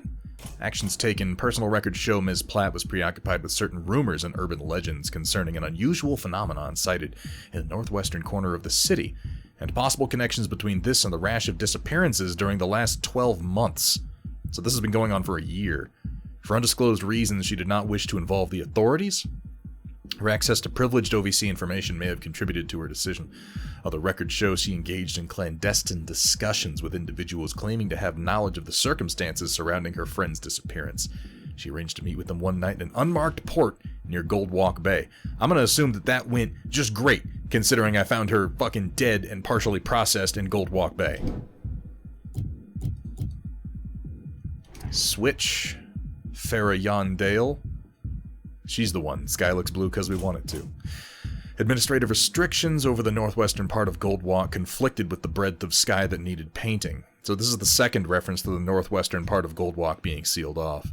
Because of her physiological state, however, Miss Yondale disregarded the restrictions and painted away. Her physiological state? What? What does that mean? The result was stunning, as the majority of onlookers failed to find words to describe it. But because Ms. Yondale wantonly ignored a front-page directive from administration, she was banned from sky painting for a term 2.5 times longer than she found acceptable. She petitioned for reprieve and came in contact with an administrator who suggested there were ways the term could be lightened. She was eager to learn how. And then load. They got that loudmouth Tennigan. Figured he retired. His selections were awareness and debate, reasons cited, big ideas, that's why. Mr. Wave Tennigan traded the quiet life of a sanctuary vicar to become one of Cloudbank's biggest alternative broadcast personalities for his distinct blend of good-natured mannerisms and incisive social commentary. Straddling the generational boundary between the old guard and the new, Mr. Tennigan offered a canny perspective on many factors influencing the city's evolution. But during one of the many meet-and-greet events with his listeners, he met a group of individuals who would forever change the course of his life. I'm guessing the Camerata. Okay, yeah, let's switch these. Let's install Spark. And then let's upgrade Spark with load. It increases the radius and the damage. Yeah, that seems like a much better choice. Boom! Yikes. Bigger and bat. Holy shit. Run. Just yeah. run. Get out Just of there. run. Like, there's just a bunch of fucking murder chickens. Made it. That was 50 of them back there. Maybe more. Okay. So the process is only getting stronger is what I'm taking from this.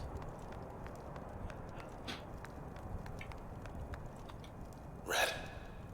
Have a look out there. Toward high-rise. Traverson Hall. The Annex building. They're not there anymore. Half the skyline's disappeared. Whatever's after us, it's spreading. The Camerata. They'd rip this whole town apart. To get us. Or to get away. He does have a very dramatic cadence to his voice. So the city itself is being consumed. I don't want to do the challenges. Screw you.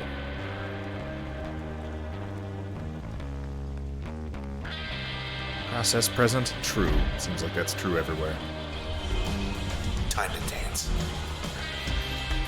Dug in their heels this time.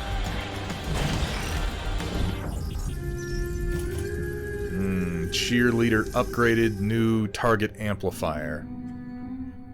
So it doesn't just protect them, it also makes them more dangerous. The Clucker's explosions are larger than they should be. Awesome! Because Cheerleader wasn't annoying enough before.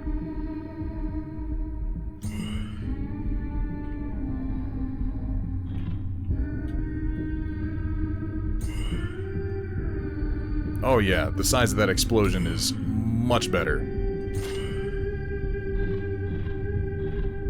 Alright, so I want to hit this guy with Crash first. Then Breach. Then I want to drop this. The big spark. Let's see how that goes. Knocked out both cheerleaders. Spawned myself some friendly bad cells. Weakened the Cluckers. That was a good move.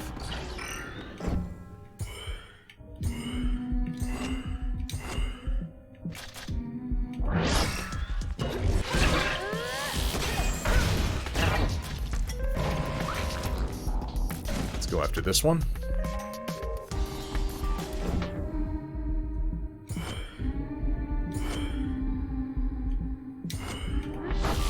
That 3-hit combo is real nice.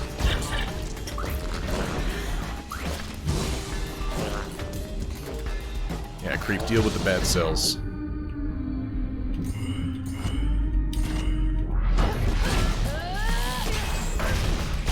Creeps. The 2.0 creep is surprisingly tough. Your turn.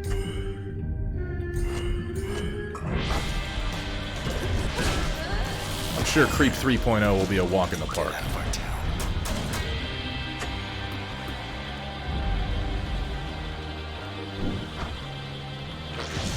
I love those little friendly bad cells. They just buzz around in a little circle and they're adorable. Function files updated 1. Load. Arrangements. That evening after his event drew to a close, Mr. Tennigan met members of the group calling themselves the Camerata. They invited Mr. Tennigan to come see what was really going on in his city. As long as Mr. Tennigan promised not to disclose any facts concerning the existence of the group. Mr. Tennigan outwardly accepted, for his curiosity could not be quenched, but he inwardly refused, for his commitment to his listeners precluded the keeping of any such secrets. First, he would meet the Camerata on their terms.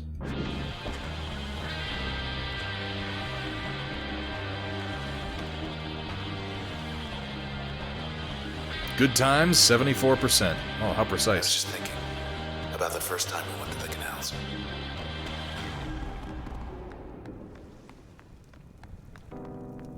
Head on in.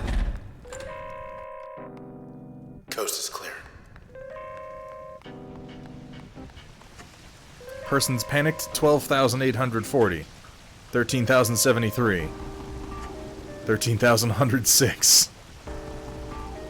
Is it going to keep going out? 13,115, 123, 197. Oh my god, okay. Yeah, people are freaking out because the city's disappearing. Administration scrambles to explain sudden disappearance of the historic high-rise landmark. The ever-changing facade of Traverson Hall While we still can. may be gone for good as independent reports confirm the entire structure has vanished. 100 square block area surrounding the structure's location has been designated offline pending investigation as administrators conduct a thorough search of the premises. If you have information pertaining to this report, please contact your local administration. If anyone is reading this near Traverson, leave as soon as you can. Used to be how many good drinking joints here? Caddies. Seaside. Cloud Alley. All shut down.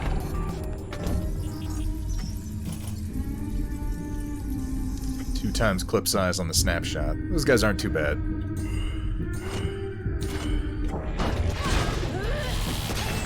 the old 1, 2, 3. We'll open up the snapshot. More, huh? We need to take care of all the cheerleaders.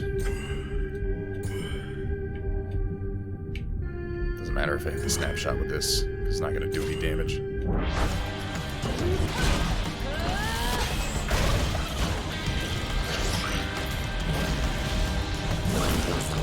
Oh, and there's weeds to boot. This is great.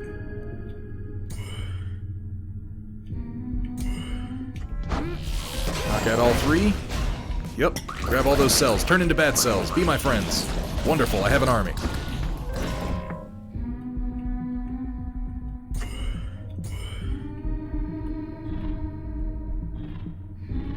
Let's go back. Here we go. Move behind him.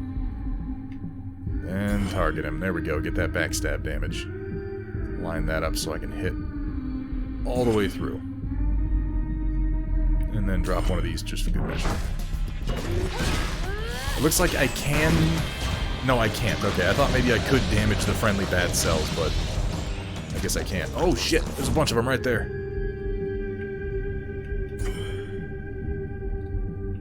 Jaunt. Jaunt. Smack. Bam.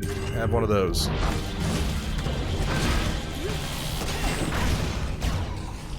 Snapshot's shooting faster.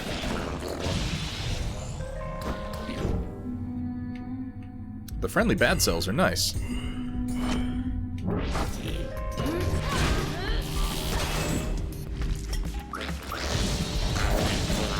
They're not very strong, but, you know, they're just bad cells. What do you want from them? I think there's still a clucker over there. Yeah. There he is. And a cheerleader. Get behind him. I guess there is no behind a cheerleader. 360. Would be called a mother clucker. I love witty wordplay.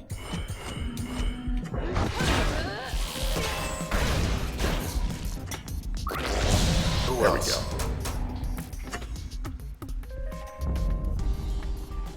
Limiter bonus 2%. I don't mind that limiter at all. In combination with the one that spawns the friendly bad cells, that actually seems pretty good.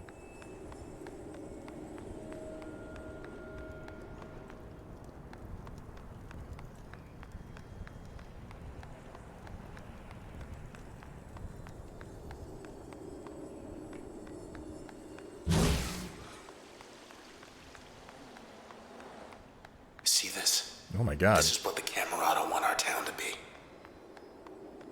Just featureless walls.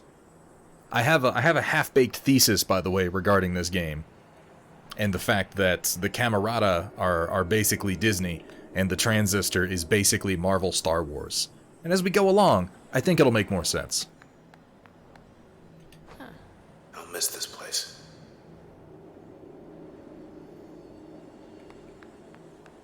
Very brutalist indeed. No art to any of it. Going up.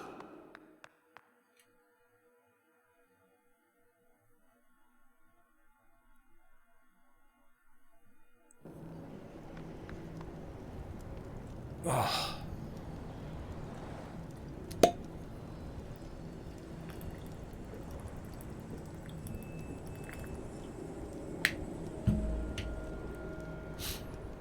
Their philosophy is essentially authoritarian, yeah, and it's, you know, it's not the most subtle visual metaphor, but, you know, Cloudbank is a city.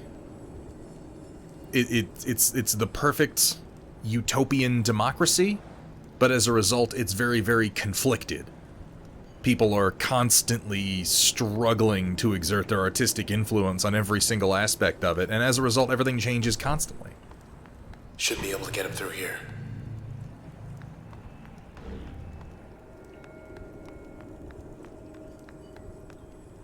Hope this works.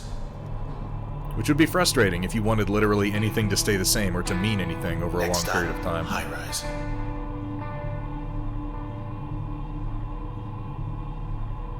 Something's wrong. Get ready.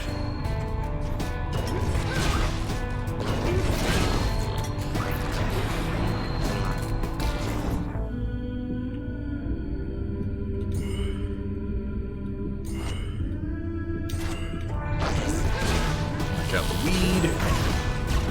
Hit the creeps. Pick up the cells. We're on. I appreciate the little audio cue that it gives you when your turn planner is recharged.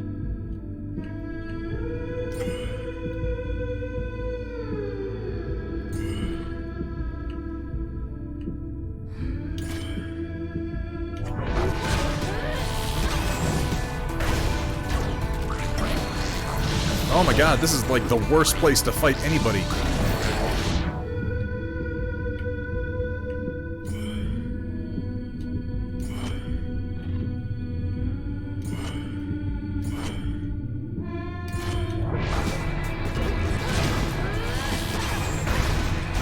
Give me more friendly bad cells. Quit taking pictures of me, it's very distracting.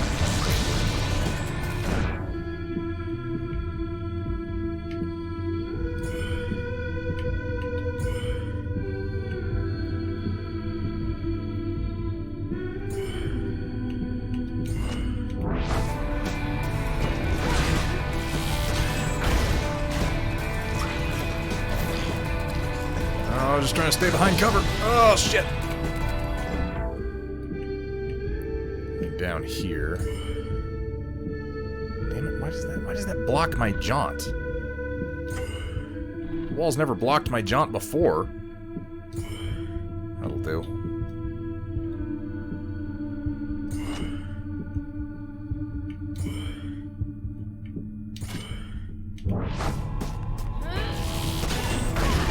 that up.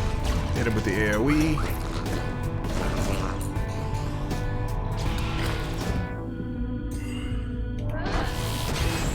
And knock him out. Close one. Easy peasy. Obligatory elevator style fight. Yeah, as soon as I saw the elevator was large enough to be an arena, I'm like, okay.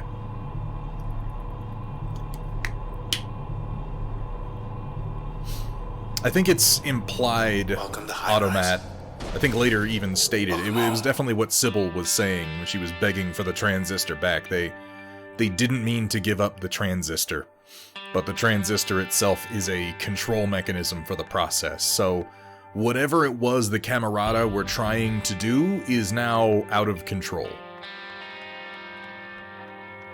And not necessarily what they intended.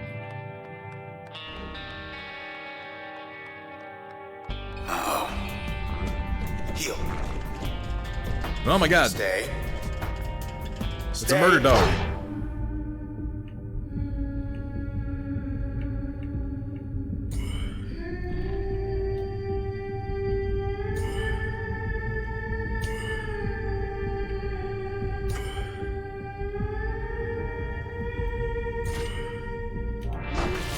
Knock all 4 of them out in one go. Nice. Fetch. No?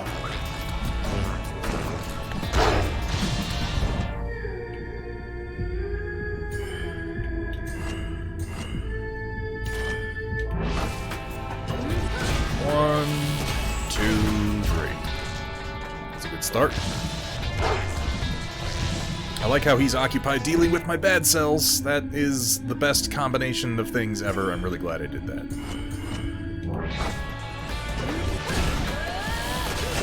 Yeah, that's the truth of it, Automat. They expected to be exempt. They were apparently fine with it happening to everyone else.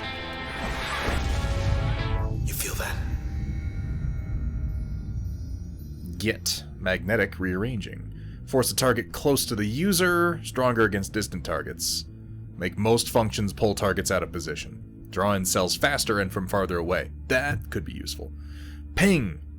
Rapid-fire kinetic charges in a straight line, reduce turn planning cost, and speed up most functions. Move much farther in a single use of turn. I am using the bad cells a lot. Drawing cells in faster from farther away. I haven't really had a problem getting them.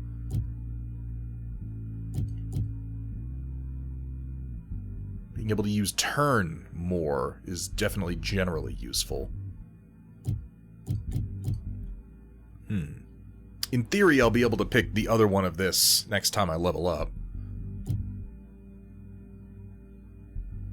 Let's continue our all the cells in the world build using Git. +1 upgrade slot.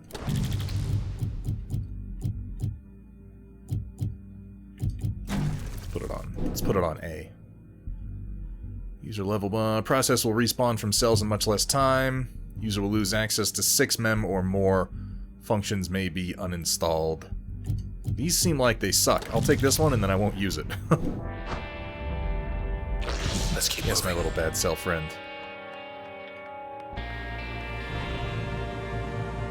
New limiter available, which I don't really care about, but I do want to put... I don't have a new passive slot.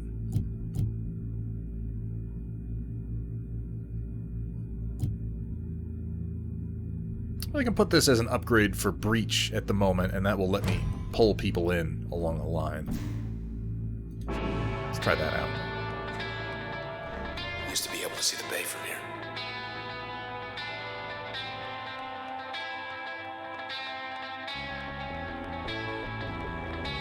Cleaning up the streets.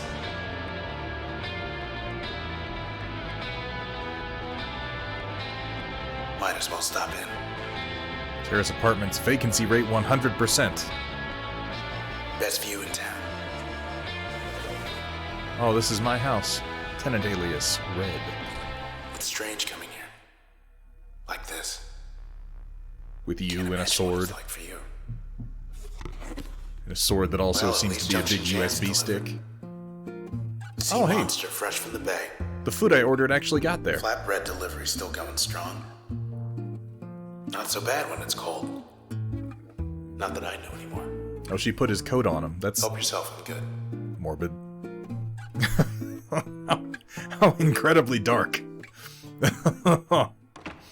Locked yourself out. How are you gonna... Oh, Yeah, man, never coming back. it all looks fine from up here. Disappearance is 193,700. 195,023. 196,290. Oh, Jesus, okay. So the word is out. Process spreads to 66% of Cloud Bank. If anybody's left to hear it. Entire western half of Cloud Bank is now offline as central administration scrambles to contain the threat and relocate citizens to designated safe zones. Casualty rates are unknown, though missing person reports crossed 100,000 as of this writing, and we're at twice that now. Authorities denied foreknowledge of the epidemic and urged citizens to travel east as soon as possible to register relocation requests at their local OVC terminals. If anyone's listening to the Camerata behind us, is anyone gonna do... Is it following me? Is anyone still even listening? I don't think so. Can't even see the canals.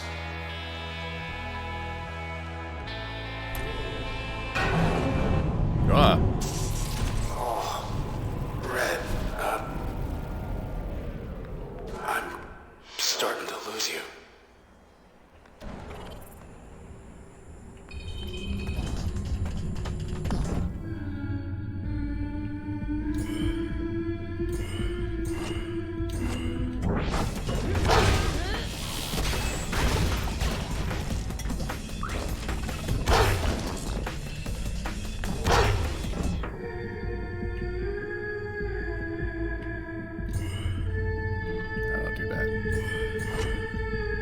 just stack up on the cheerleader. I gotta take those out first thing. Yeah, deal with the bad cells, doggo.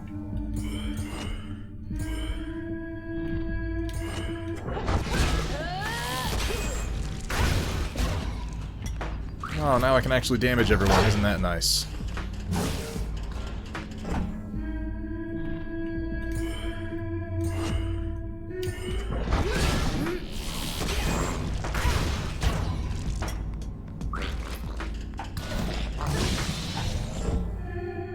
Please stop healing him.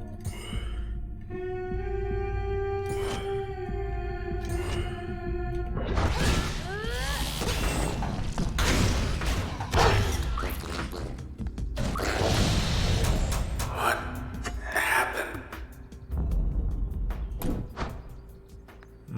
Transistor's glowing red and Homeboy's all messed up. And there's a giant snake flying around. Sure. Why not? We on your roof?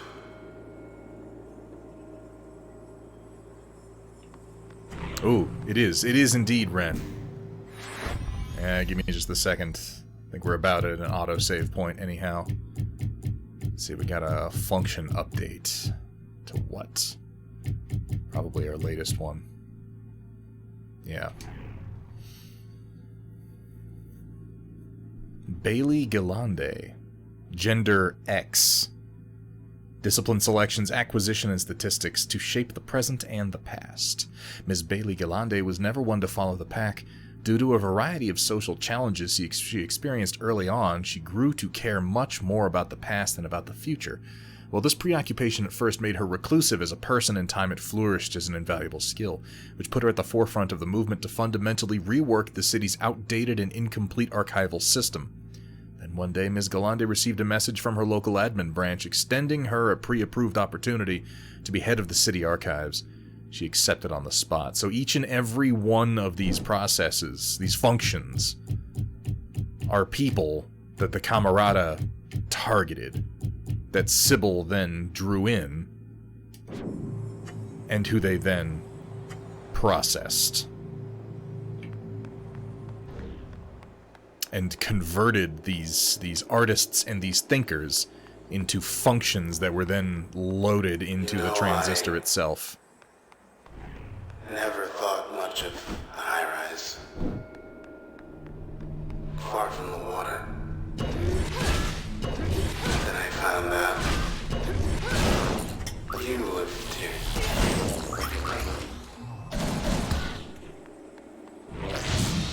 Yes, go forth, my army. Average simultaneous users, 2.3. Huh. Can't even go for a swim because you're stuck with me.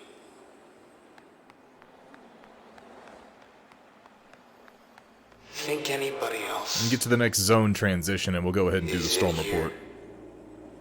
Besides me, Hey, how you doing, Mafik? I've seen no one. But when I look up to where the sky should be, I see you. And I know you can hear me.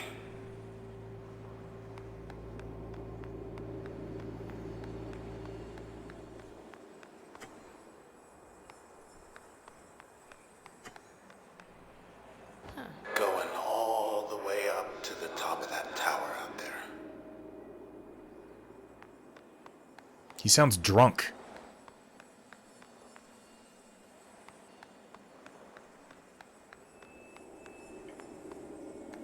You can hear me, right? Can she hear him? I mean, I assume that she can. But she's also a silent protagonist, so... Oh, that's sad. Oh my god.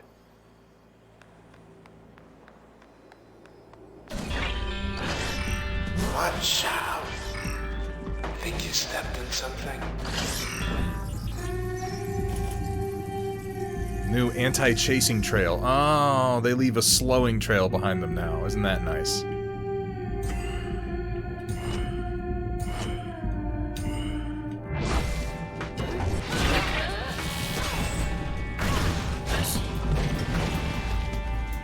How's it going? You still there, Red?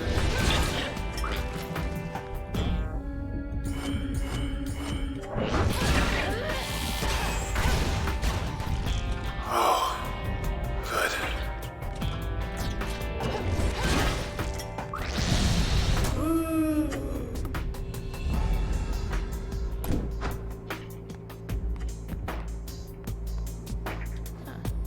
Terminals around town holding up pretty good, all things considered. This is the relay, so I guess these are the sources of the broadcasts that the OVC generates. Northwest Racket Towers.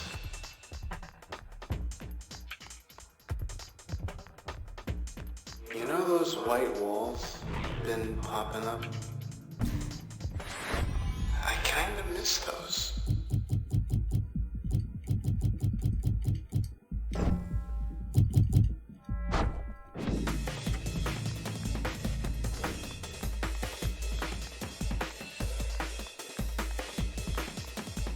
Person's relocated. Oh, that number is much, much smaller.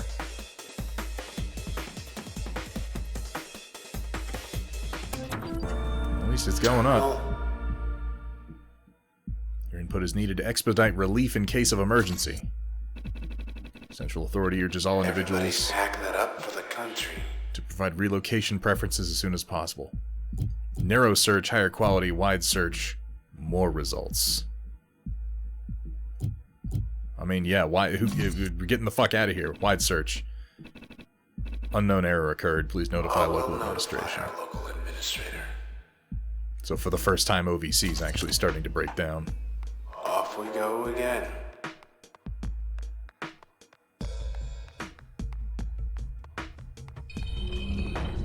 Oh god. Process. You think maybe... Operators have no direct defensive capabilities, but they are going to spawn a bunch of dickheads that I don't want to deal with.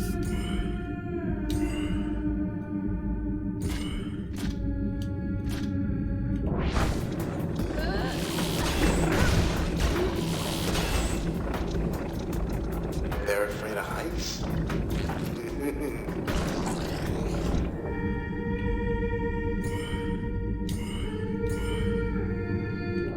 with combos, as many as I can, because they have a lot of health. Try to ignore... Oh, goddamn. They're almost done spawning as it is. This is ridiculous.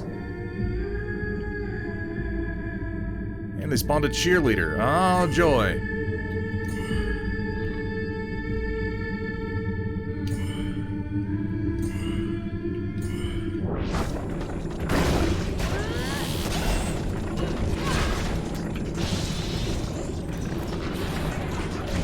Oh, I didn't realize they could shoot through the operators. That's great. I am getting my ass absolutely kicked. Okay, so do the operators only spawn when I hit them? In which case, did I just forcibly spawn like 7 enemies? Maybe I need to learn a lesson here.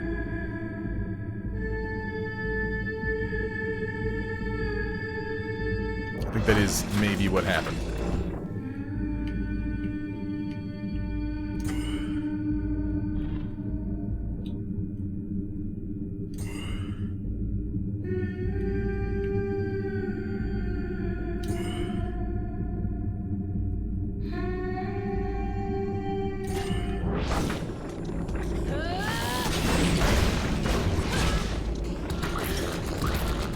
Yeah, I'm just getting fucking ruined here.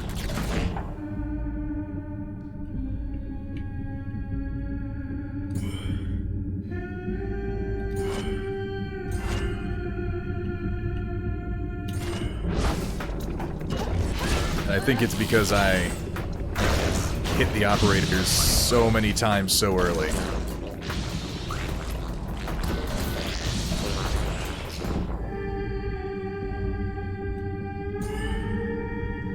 In fact, that's almost certainly exactly what happened.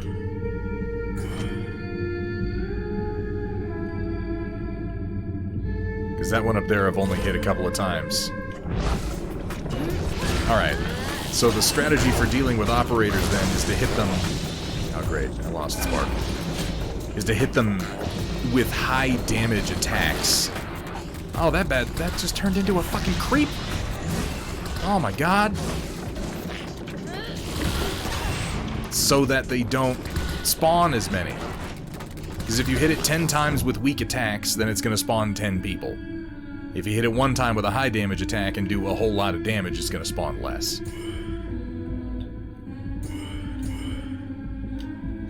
I don't have Spark. Shit.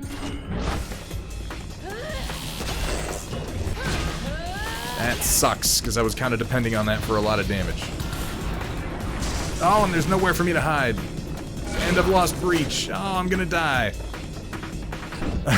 I only have 1 attack.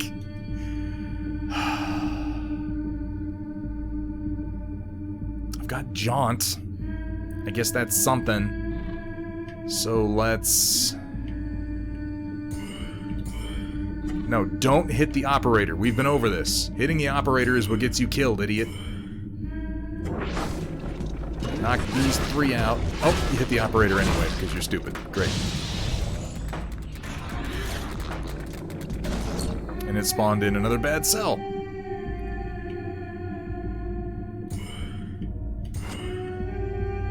I don't even get any combos anymore. Oh no.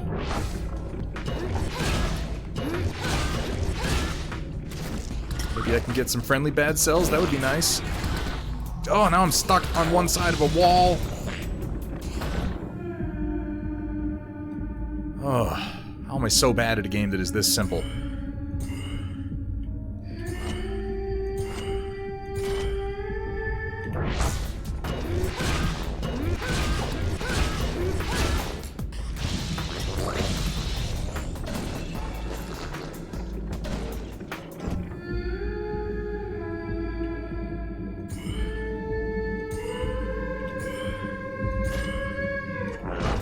Knock this fool out.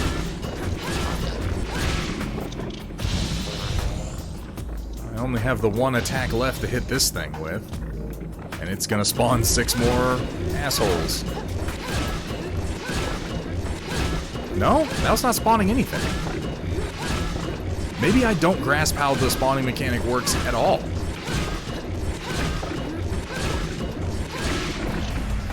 That's my star. Or, You can always handle yourself. okay, maybe what was happening is the basic crash attack has a stun associated with it. You know that, Maybe I right? was stunning that operator. It's true. It's true. For some reason, it didn't occur to me that I might be able to stun the operators.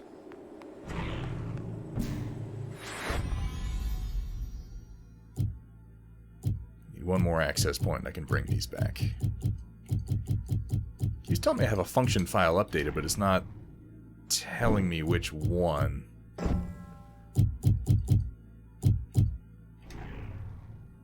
Oh.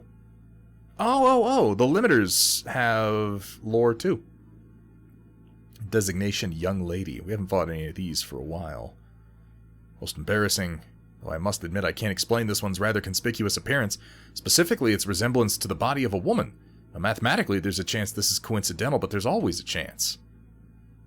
This is coincidental, there's always a chance. Okay, but I find that hard to believe, and rather I suspect the process is taking a bit of a liking to us.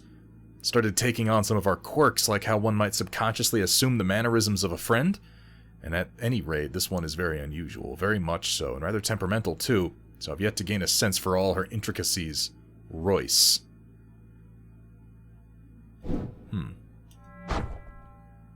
8-Bit Sweater, thank you so much for hanging out, dude, and thank you again. Thank you again for the raid.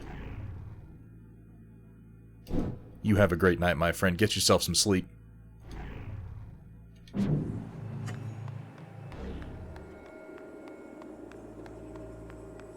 I guess it does autosave when I hit those access points. I was still with you. Just some crazy fog I've never seen before. Nothing to be afraid of. Just some crazy fog I've never seen before.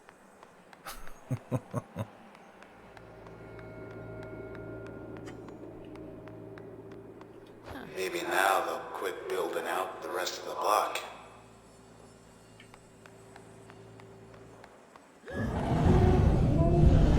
What was that? Just the background dragon. Don't worry about that. Sure it was nothing. Yeah, I'm sure it's fine. Large process detected. Ragged towers. Here we come.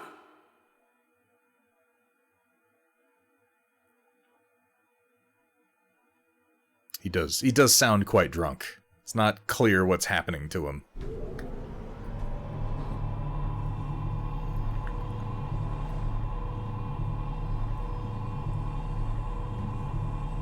Top of the town.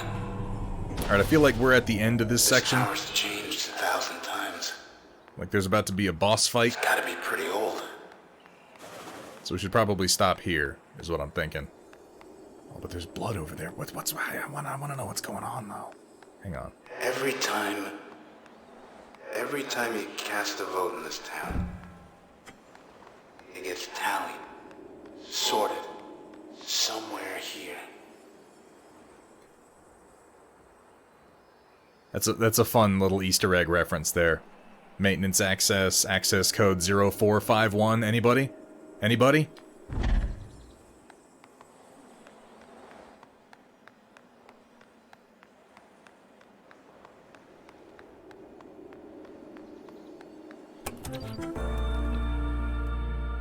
List of known process symptoms. Are you or anyone you know experiencing any of the following? Another chance to make Cloud Bank a better place. Skin pallor, fever, forgetfulness, fatigue. I mean, yeah, I'm always suffering from You never forget. Please alert your medical professional and remain indoors until help arrives. Seems like you're safe. 0451 I take full credit. is 0451 was the first door code in the game System Shock, and it has subsequently been the first door code in every additional game made by the same team, and even a number of other games. System Shock 2, the first door code is 0451. BioShock, I believe, the first door code is 0451, and it goes on and on and on. There are many, many first door codes in games that are either 0451 or just 451.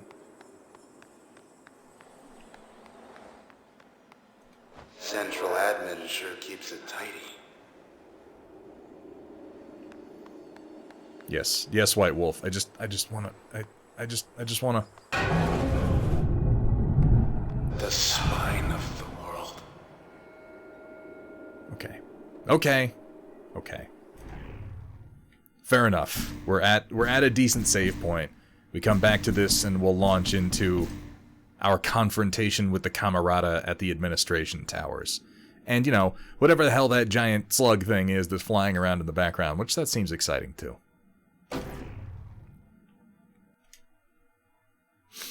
I like how simplistic the game's menu is, though. I just hit quit and it's like, oh, okay, let's just exit the game. Boom, there we go, it's gone. Oh, excuse me. Alright. Let's get this moved over here so I can see what we're doing.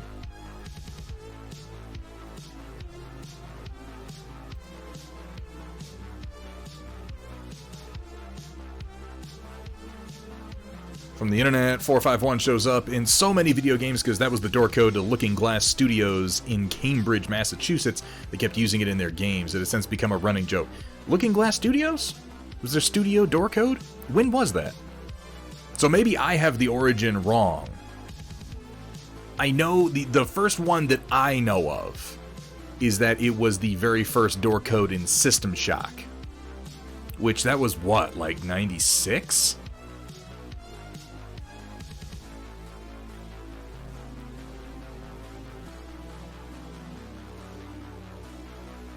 Oh, it's... you know? Yeah. There we go.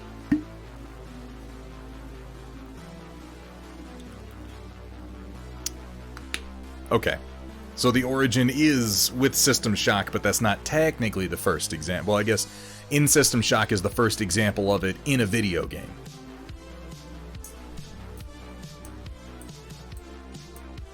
And then they just sort of continued that from that point on. But it was the door code on their actual offices. Huh. It's not a very good code now. I hope that by now they've changed it. Of course, they must have, since I don't believe Looking Glass exists anymore. Yeah, bold move. Well, we made the first door code, you know, such and such, because that's my PIN number and has been since I got my first bank account. Alright. Let's go ahead and roll into the Storm Report and see what folks have been posting since Sunday. Alright, locusts and gentlemechs, get ready to feast your eyes on glor paint and wet palates with the occasional culinary atrocity thrown in on tonight's Storm Report. Brought to you by viewers like you.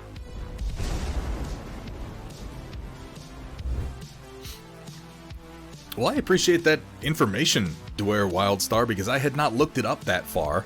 I just, oh my god, I don't have a face.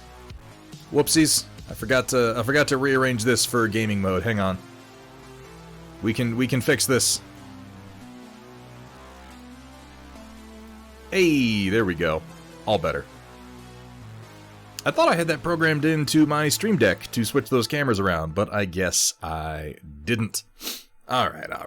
Let's see what people have been posting. Here we have up first from Journeyman Paint Hour. Let me get my chat moved over here so I can actually see what's going on.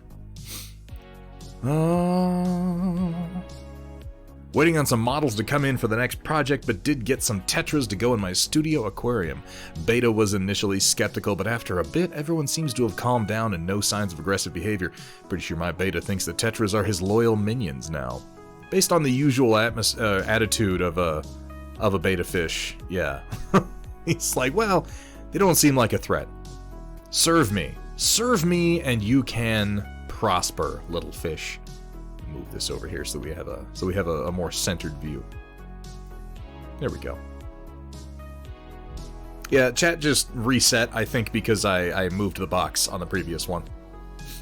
It's there though. Oh, he's pretty, isn't it? Beta fish are so damn pretty. It always, like, their attitudes are always so... Yeah. Fish are nasty. Nasty little things when they decide to off one another. Seeing what they do to each other, how they maim one another, is always upsetting to me. So I'm very glad to hear that we have reached a certain equilibrium, Journeyman Paint Hour. And what a lovely looking aquarium. I like how you have all this set up. Lots of little places for them to hide in. I'm sure they appreciate that. Nature is wonderfully nasty. It is a cruel world, but it's home. Here we have from Punished Fink. Ooh, ooh, ooh. We've been punching this up with some good basing, have we? I continue to like the fairly subtle blue glow effect that we have across this whole line of mechs you've done here. The nice soft green. And this is a good example of using basing to set off your paint job. I know I mentioned this a lot, and this is a great example of it. I also try to choose my basing around what's going to complement the paint job that I've done. And if you look at these models, they're definitely missing a lot of warmth, so in the basing, it's just nothing but warm colors. I love the use of the, this looks like probably evergreen scenics flocking in turf down here, creates kind of an interesting multi-textured grassy field effect, and then these trees look excellent in all the autumn and fall colors clustered together. Very nice.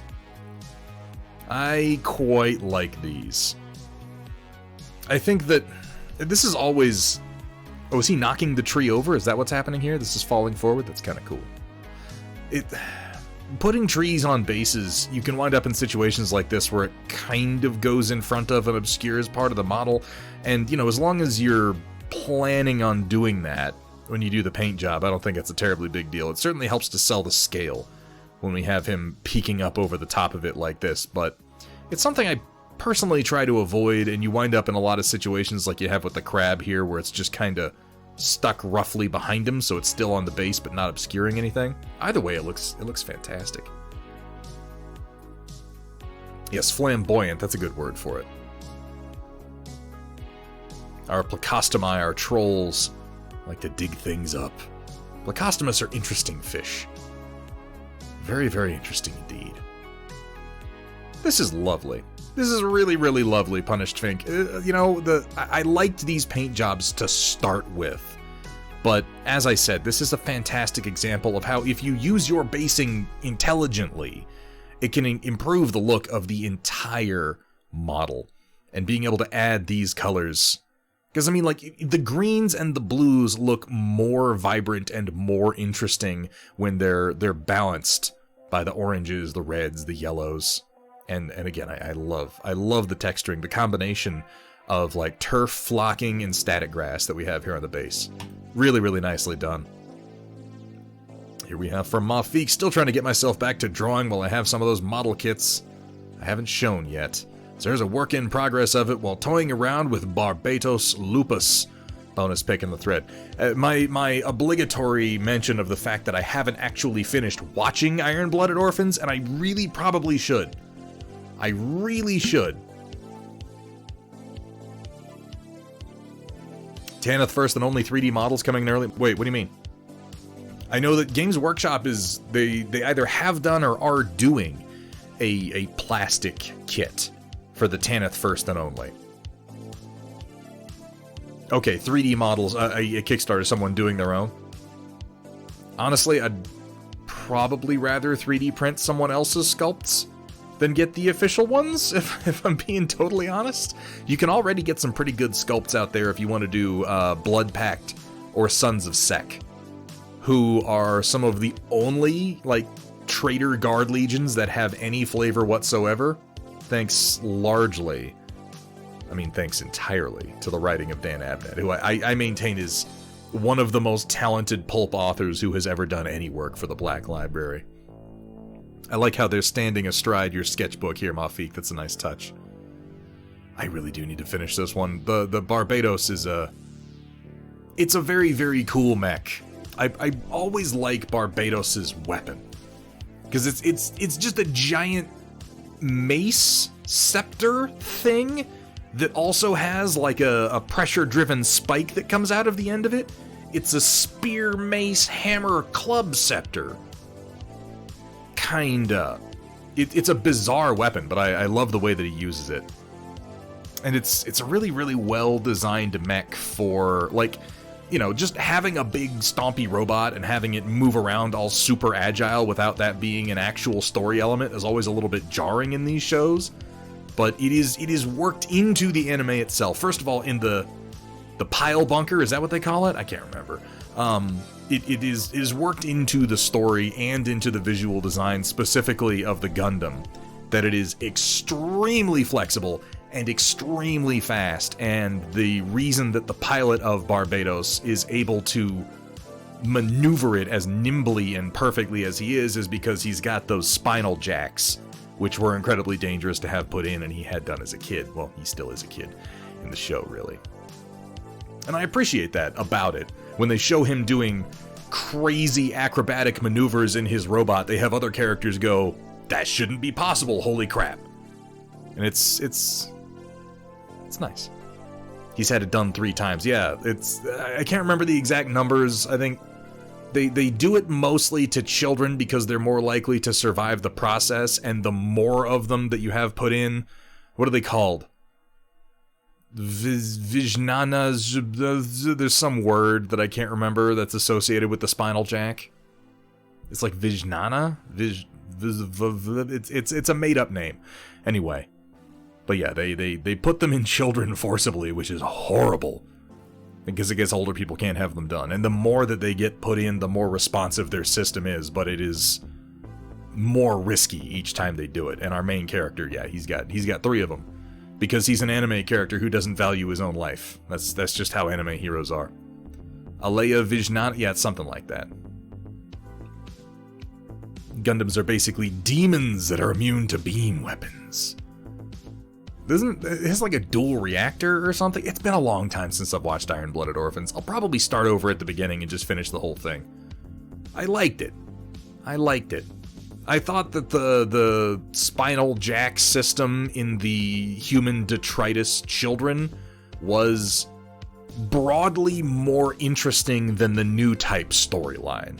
It was more tragic. It's the same idea as the new type storyline, kind of, except the new type are obviously meant to be the future, and the spinal jack is sort of a leftover artifact of the past and the wars that we fought. But it's the same way of separating the main character and a few others in skill level from your average mooks. Like the Biotic Amp from Mass Effect or Ender's Monitor, kind of like Ender's Monitor, yeah. Either way, Iron-Blooded Orphans is a really cool show. I kind of recommend it over... I don't want to say I recommend it over watching the original Mobile Suit Gundam show, because you can and should watch Mobile Suit Gundam. It's all on Netflix now. Like, broken up into chunks. Mobile Suit Gundam 1, 2, etc. Char's Counterattack. But Iron-Blooded Orphans is much more modern, and in truth, it hits most of the same story beats. It's kind of a retelling of the original concept of Gundam, just much more compacted. The same themes. Thought it sounded weird listening to people talk about Star Trek. Oh, you have no idea. You have no idea, Grim Nation Hobbies. We can talk about Star Trek if you want. You want to do that? Is anybody watching Discovery season whatever the fuck they're on now? I'm not. I don't even know what season it is. Why is that still a thing? Who the hell's watching Star Trek Discovery? Ugh. Universal Century series are basically space magic on drugs. Yeah, the new types are essentially just space magic. Please God, go back to anime. If you want to talk Star Trek, we could talk Deep Space Nine. We could do that for hours. Where's Steela Rebel? Somebody drag her in here so we can talk about Star Trek for an uncomfortable amount of time. Here we have from Grim Nation Hobbies himself. So I got a new camera and decided to test it out. By the way, I need to hit you back about the camera details. Thank you for reminding me. Decided to test it out with a surprise stream. Luckily, I had multiple models ready because the stream only lasted 2.5 hours and we had already finished 2 Savage Orcs. Not the usual glamour shot because oils need to dry. Oh, but they came out so nice. And this is really where oils shine, I think, is when doing very, very highly textured models with lots of exposed skin, musculature, fur, things like that. These textured surfaces just are so easy to do, and you can make them so gorgeous using oil paints with a minimum amount of effort. What red is this? Specifically, what reds did you use right here, Grim Nation Hobbies? I'm very, very curious because they have they're very red. They're kind of punchy, but they're not overpowering, and they're not veering into orange. I need to grab myself some proper cadmium red. Yeah, I really do. Talk about a need for speed. What about G Gundam? Get the fuck out of here. We're not talking about G Gundam, Bahamut. Oh my god.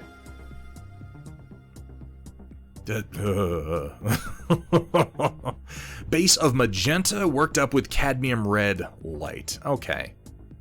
Yeah. That came out really nice. Really nice. You know, Vergaderung, that is certainly an opinion that you're allowed to have. Oh, here we have from Wheezy, working on an What did my brain do just there? What did it do? Why can't I talk? Why no brain good? Working on a modified Axeman, those are the words, just in case someone attacks my home planet. It's looking okay, but need to glaze the yellow a bit and add some edge highlights. Any other suggestions or ideas? I will say that of the renditions, Wheezy, I have seen of this particular color scheme on the Axeman, this is among the better. The camo is nice and clean. The details are coming through well. The lensing's really well done on the laser over here. I kind of want more red. I kind of want more red overall, but I can understand why you might not have gone with as much of it. The lensing on the cockpit is particularly nice. Definitely, since the cockpit glass is so damn small, it's real tricky to get in there and actually lay in your colors. It's awesome. Power tells me to defeat you. No, we're not. No. Here's the thing. I'm not gonna say that G Gundam isn't fun. Okay, G Gundam is certainly fun, but it's just fucking nonsense. It's insane. Glamour shot in the thread if people want to see the dried models. Ooh, I'll go take a look. We're not doing it, Ren. We're not doing it. So the question is, Wheezy, are we going to see more Somerset Strikers out of you? Because this is one of the better renditions I've seen. It looks like you've done kind of like a... So I'm going to guess that you base coated with your dark, and then you dry brushed a metallic, and then came in and did these bright yellow splotches for the camo, which is an interesting direction to go in. It certainly lets you do the detailing on the dark parts. It looks like you've had to lay on the splotches, the camo splotches, pretty thick in order to get them to actually show up, which is something that's going to happen when you're doing light paint over dark paint. I don't think it looks bad. They're really vivid and really nice and clean. But I'm wondering, which paints exactly did you use to do this? This green is coming... This is looking to me like a Vallejo light livery green, which is actually a really good color. All in all, wonderful work, Wheezy. Do have a few questions, though. The fact that Gundams and IBO are 300 years old and still... Yeah, there was the war where everything was super hardcore, and then they sort of dialed it back after the fact. Let's go ahead and have a look at our glamour shot of the... Oh, I like that. Simple, effective. I like the red orc skin. Got like a fell orc thing going on. These are really expressive sculpts with a lot of really good deep detail and super... What's the word I'm looking for? Like deep, chunky textures. Which, again, if there are any models that want oil paints to really shine, something like this with the heavy musculature and the deep detailing on things like the leather straps and this mantle that he's wearing, like, these models were made to oil paint. Glorious. Absolutely wonderful, Grim Nation. Here we have from Magnatorious Maximus, our very own Cyber Knight. Put some more time into the Ruffian. Overall liking how it's coming together so far, letting it sit and settle a bit before I come back to it instead of working on processing some Oxen/Omniscience parts I've been printing. I have also come to realize that the Ruffian accidentally ended up having a similar look to it as something else I was planning for later. Gee, I wonder what that is. I do wonder what that is. I have no idea what he's talking about. Doing some more of them tomorrow. Where are those sculpts from, out of curiosity? I'm assuming that they're 3D printed, only because I haven't seen those ones before.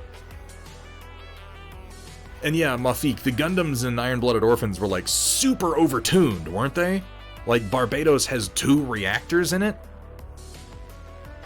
It's essentially got double the power that any mobile suit ever really needed. which translates somehow into it moving faster, even though that doesn't strictly make a whole lot of sense, but, you know, whatever. Hey, Riot Sister, good to see you. Wait, what released today, Riot Sister? Or have you just been playing the hell out of Horizon Forbidden West? Because if that's the case, you're more than forgiven. It seems really cool. Hethrier has been playing the hell out of it too. He wants me to... Oh, Destiny expansion. Destiny expansion. Okay, I was going to say, I thought Forbidden West came out a couple days ago. Or like last week or some shit like that. Either way, Hethrier wants me to come visit him and crash on his couch and just... It was actually an amazing offer. He's like, when are you going to come crash on the couch and play Forbidden West for like a week? And I'm like, I thought this was the sort of thing I'd have to pressure you into, but you're inviting me? So, yeah, we can do that. When I see a Gundam done up in a sombrero, I'm all in. Okay, yeah, yeah. G Gundam is... I don't want to talk about G Gundam. I don't want to talk about G Gundam. I'm not going to get drawn into it. I want to give Horizon a good playthrough, so I'm waiting till March. Oh, you just mean waiting until, like, you're done with other recent releases? It seems like it's a really long game. Like, it has a lot of content. Now, these are the new sample files, I believe, that are being done by Metalcore Collectibles. He is soon going to be selling STLs for home printing for all of his 6mm mechs, tanks, etc. And he's doing up a handful of tanks that are specifically designed to be samples. So you'll be able to download these, print them, see how the file quality is, see how you like the detailing, get a feel for his work before you commit any cash. It is an incredibly generous move on his part. And folks, you can always hit !Metalcore in chat to get a link over there to see what he's been working on, to see what's available from MCC. If you play 6mm sci-fi games in general, that's something you're going to want to check out. If you play Battletech in particular, you're definitely going to want to take a nice close look at his incredibly cool modular mechs. And I don't believe that these are available yet, but they should be in the near future, so keep an eye out. Here we have from Ren Momo, stuff I painted with friends. Oh, group painting, isn't that fun? Wow, what an eclectic mix of figures chosen here. Holy moly. We got like an Ichabod Crane Pumpkin Knight thing going on over here. We have a Lizard Man that I don't quite recognize. We have a Gaslands Humvee with a nice big machine gun, it looks like, stuck on top of it. We have what I'm going to assume is also a Gaslands vehicle, but with a pair of, like, steer horns that are mounted onto the hood. And then this adorable little... What is that? Is that a Vulpix? Is that a Pokemon, or is it... Yeah. I thought that was Vulpix. Just in its own color scheme. It's been a while for me. That's awesome. She just got together down at the FLGS with some friends and did a little bit of painting. That's pretty cool. How did everyone like it? You bringing anyone else new into the hobby? Into the deep, dark, black hole of miniature painting from which their wallets will never recover? And yeah, the Lizard Man was you? Okay, I'd love to see... I would love to see a closer shot. Oh, you say that afterward. The Lizard Man that isn't finished is mine. I guess I could read these things. Everyone loved it. Fantastic. Fantastic. It is a much... I don't know. There are a lot of hobbies you can do out there that have no real creative element to them whatsoever. There are a lot of hobbies you can get into that just involve you spending money and wasting time. But at least with painting, you get something out of it at the end of the day. Not just personal growth, but some tangible thing that you can hold on to. I did this. Sense of pride and accomplishment. That's a new form, is it? It's just a new kind of... I don't know. Anything past the original 151... I got nothing. Here we have from Merlin Models, Inquisitor Karamazov continues. These banners will be complete, and they will have transfers. Really liking the surface you got on these. Really liking the surface you got on these, Merlin. I know Merlin went to bed, but I'm digging this a whole lot. Looks very genuinely like parchment. It's got some good shading on it. I like how we got, you know, a shadow zone here and then a highlight as it starts to curl out towards the viewer. We have a nice dark shadow here. You really get the texture and the feel of the whole thing. Good job on the flames too, applying the not as common as you might think wisdom of going from light at the deepest point out to kind of a sooty black at the tips. That's a good fire effect. I've said it 1,000 times, I'll say it one more. I'm really looking forward to seeing Inquisitor Karamazov come together at long last with all the careful modifications that you've made to the unfortunate fine cast model. It's a cool figure anyway. It's a big stomping throne with a psychopath on it. And it uses the classic Dreadnought, like, stumpy legs. I don't know. Guys. I can't get into the new, what are they called? Redemptor Dreadnoughts? Is that what they are? There's the Redemptor Dreadnought, and then there's the Invictus Battlesuit for the Space Marines. I cannot get into them. Maybe it's just nostalgia. And I had this conversation briefly with someone the other day. We were talking about the new Space Marine sculpts, and they mentioned, like, well, I was never into the Space Marines. Like, I got into them recently enough that I don't really know those old sculpts. And I came to this understanding inside myself that I am jealous. I am envious of that position. I wish that I could go back in time and erase all the nostalgia from my brain for the old Space Marine sculpts, because the new ones are really nice. They're really nice. The kits are well designed, they're easy to put together, they're high quality, they're easy to paint. Like, but I can't fully enjoy them. I can't fully enjoy them because I remember all the old ones. Because when I fell in love with the Space Marine Dreadnought, it was a cardboard box with some stumpy little legs underneath it and big awkward arms on massive shoulders. And I mean, probably somewhere out there's someone who's like, well, I remember when they were like goofy looking robot men with banana bodies. Like, yeah, they did used to be that. They moved past that pretty quickly, admittedly. And, in turn, I was not into Space Marines when the Dreadnoughts looked like the goofy-ass original Dreadnoughts. I got into 40K when they were the Castaferum Dreads, and that's still just kind of where I live. I've read about lobotomies on the interwebs. I could help. I've got an ice pick. Would that do it, Grim Nation? Tried to go to bed and failed. Merlin. Come on, man. No. The new Dreadnoughts look too competent. Maybe that's what it is. I think that, Merlin, you may have just nailed my problem with the entire new Space Marine line. Honestly, it all looks too competent. Everything that the Space Marines have now looks too good. And there was an appeal to the Space Marines and the Imperium when it was like, most of these things don't make any sense. Most of these things are kinda shitty, but we're going to continue using them because it's literally all we have, because our entire war machine is dependent on the standard template construct. And most of the new STCs are like possessed by demons or lost or something to that effect, and the only ones that we still have that we can mass produce make these very specific tools, and so our war machine is built to use those. It gave them something unique. It gave them a very particular feeling. And like the land speeder stood out in the Space Marine line because it was the only flying vehicle they had, and it's this little two-seater with a big-ass engine on it, moves real quick, takes almost no damage to bring down, but you know what? It's the only thing they got that's flying. It's the only remnant of the hover technology that they apparently had mastered thousands of years prior. Now? No. Who wants a fucking Land Raider now? Land Speeder. Land Raiders are obviously something completely different. Every fucking Primaris vehicle flies now. Every Primaris Marine has like a 9-foot dick. Every single Primaris Dreadnought is this big war god. And then there's the Invictus Warsuit, which is just such a goof machine.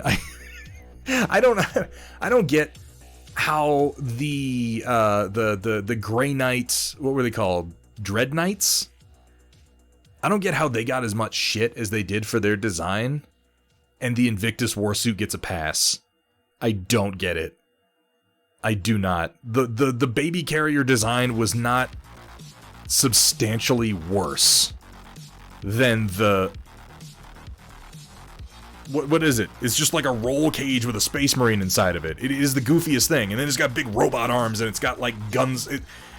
There's a robot with a pistol that I don't know. I struggle. I struggle with most of the new Primaris designs. Then you have this guy stomping in saying, "Bring me closer, I want to hit them with my sword." Well, yeah, but that's classic 40k. I mentioned this because Inquisitor Karamazov, for me, is one of the best distillations of everything that made 40k designs great. It's a janky-ass, stubby-legged, stomping throne with some crazy asshole sitting on top of it. And he's like, "This is a good idea. I should go into war with my throne with legs." Like, it's batshit crazy. Well, here's the thing, Vergaderung. The baby carrier, like, I like the idea behind the baby carrier. It didn't look good. The final execution didn't work, but the concept is the same as... Clearly, when they were designing the Dread Knight, they were watching Aliens on repeat. And they were like, you know what would be cool? Is something like Ripley and the Power Loader, but in Warhammer 40k. And unfortunately, what they came up with was nowhere near as cool as Ripley and the Power Loader. It was just the same idea. But the concept is sound. The concept of the Invictor? What? Why don't you just have dreadnoughts? Like, what? I don't get what it's even supposed to be. I'll stop complaining about it. It throws me. This is why Necromunda looks good still. Yeah, they've got a lot of cool designs in Necromunda that are still kind of janky. Making the Primaris Marines the pinnacle of technology that I just... It's one of those things, you know? The original storyline was built on, we can't build new technology, and eventually they're like, yeah, but we need to make new shit so we can sell toys. So, the guy made a bunch of new technology. Just shut up. Shut up and buy the models. Moving on. Let's fight demon princes with our fragile bodies front and center. Yeah, but again, that thematically works, though, Vergaderung. That thematically works. Grey Knights aren't necessarily the most concerned with protecting themselves in combat so much as they are concerned with facing down the enemies of mankind, with throwing themselves into the fray. It's the same as, like, the Penitent Engine, which is one of my favorite original designs. The Penitent Engine is still cool, but it's lost something in the new version of it. It's not as gritty or as upsetting as it used to be. They found the Lost Tech again. Well, isn't that an interesting story development? No. You know, in my defense, and so that you can take all this with a grain of salt, I also whine and bitch about the Helm Core in Battletech. So, I guess that's just me. Yeah, the new ones don't fit the theme. No, I agree. It wasn't necessarily supposed to get them killed, but they certainly weren't concerned about the safety of the penitents on the engine. They were meant to die as part of their penitence, certainly. But the Grey Knights, like...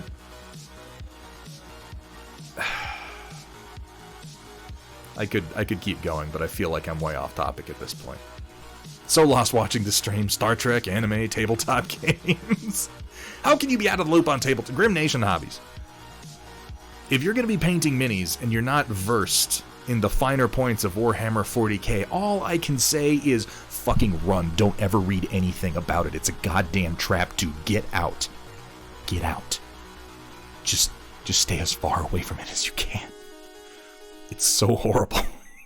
And it just gets worse as time goes on, man.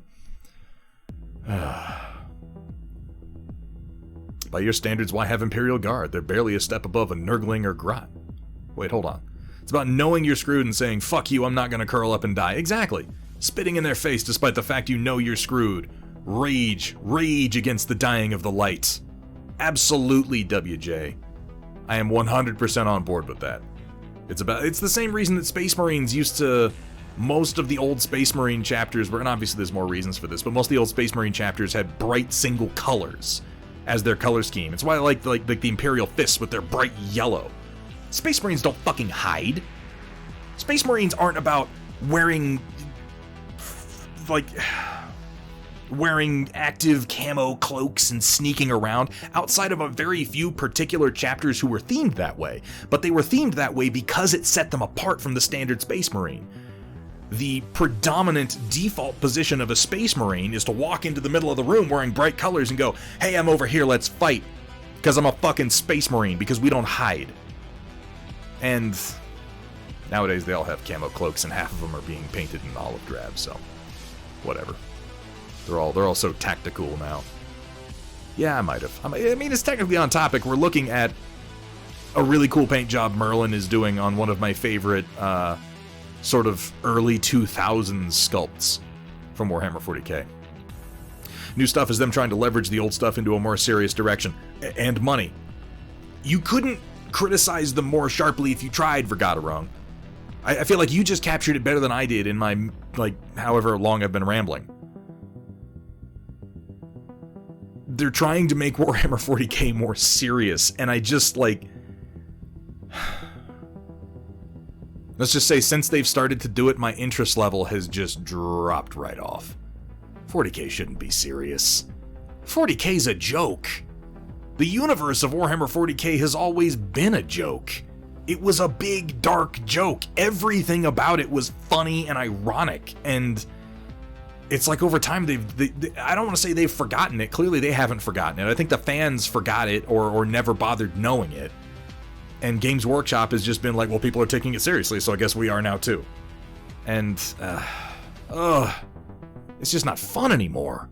It's just not, nothing is as fun as Inquisitor Karamazov anymore. So to sum up all that bullshit I just spewed, Merlin, good job, man. That's an awesome model, and you're knocking it out of the park. Here we have from Kursala. The other day, Tiny Hands asked me if she could paint another tank, so I gave her this prototype of the T3D Tomlin, formerly known as Thomas the Tank Destroyer. Told her that she needs to practice her brush control, so it isn't as messy as the last one. The only things I did were to prime, base coat in a dull brown, you can still see some on the hatch, and glaze the windows and laser lenses because she was tired and didn't want to mess it up. Fair dues. Well, she sure showed me it's still messy, but she did manage to stay in or around most of the lines, and all the color choices and placements were entirely her decision. Is this more Thunder Cheese? Because that's exciting. The brush control is definitely better than it was. The details of the tank are picked out in a more logical fashion. Really, really nice work, Tiny Hands. This is exciting. Honestly, this is exciting. Getting to watch a young hobbyist in a family, in a household of artists and creatives find her own and improve. This is something special, is what this is. This is something I'm very glad to be present for. I can't talk tonight. Today has been just one big fucking brain fart from start to finish. Between not being able to stream what I thought I was gonna stream, and then having all those audio problems that I did, and then the bot, and it's just, oh my god, now my words fail me. I think we're just gonna call a fucking mulligan on today. It's because it's 2/22/22. The invisible forces of metaphysical bullshit are messing with my brain.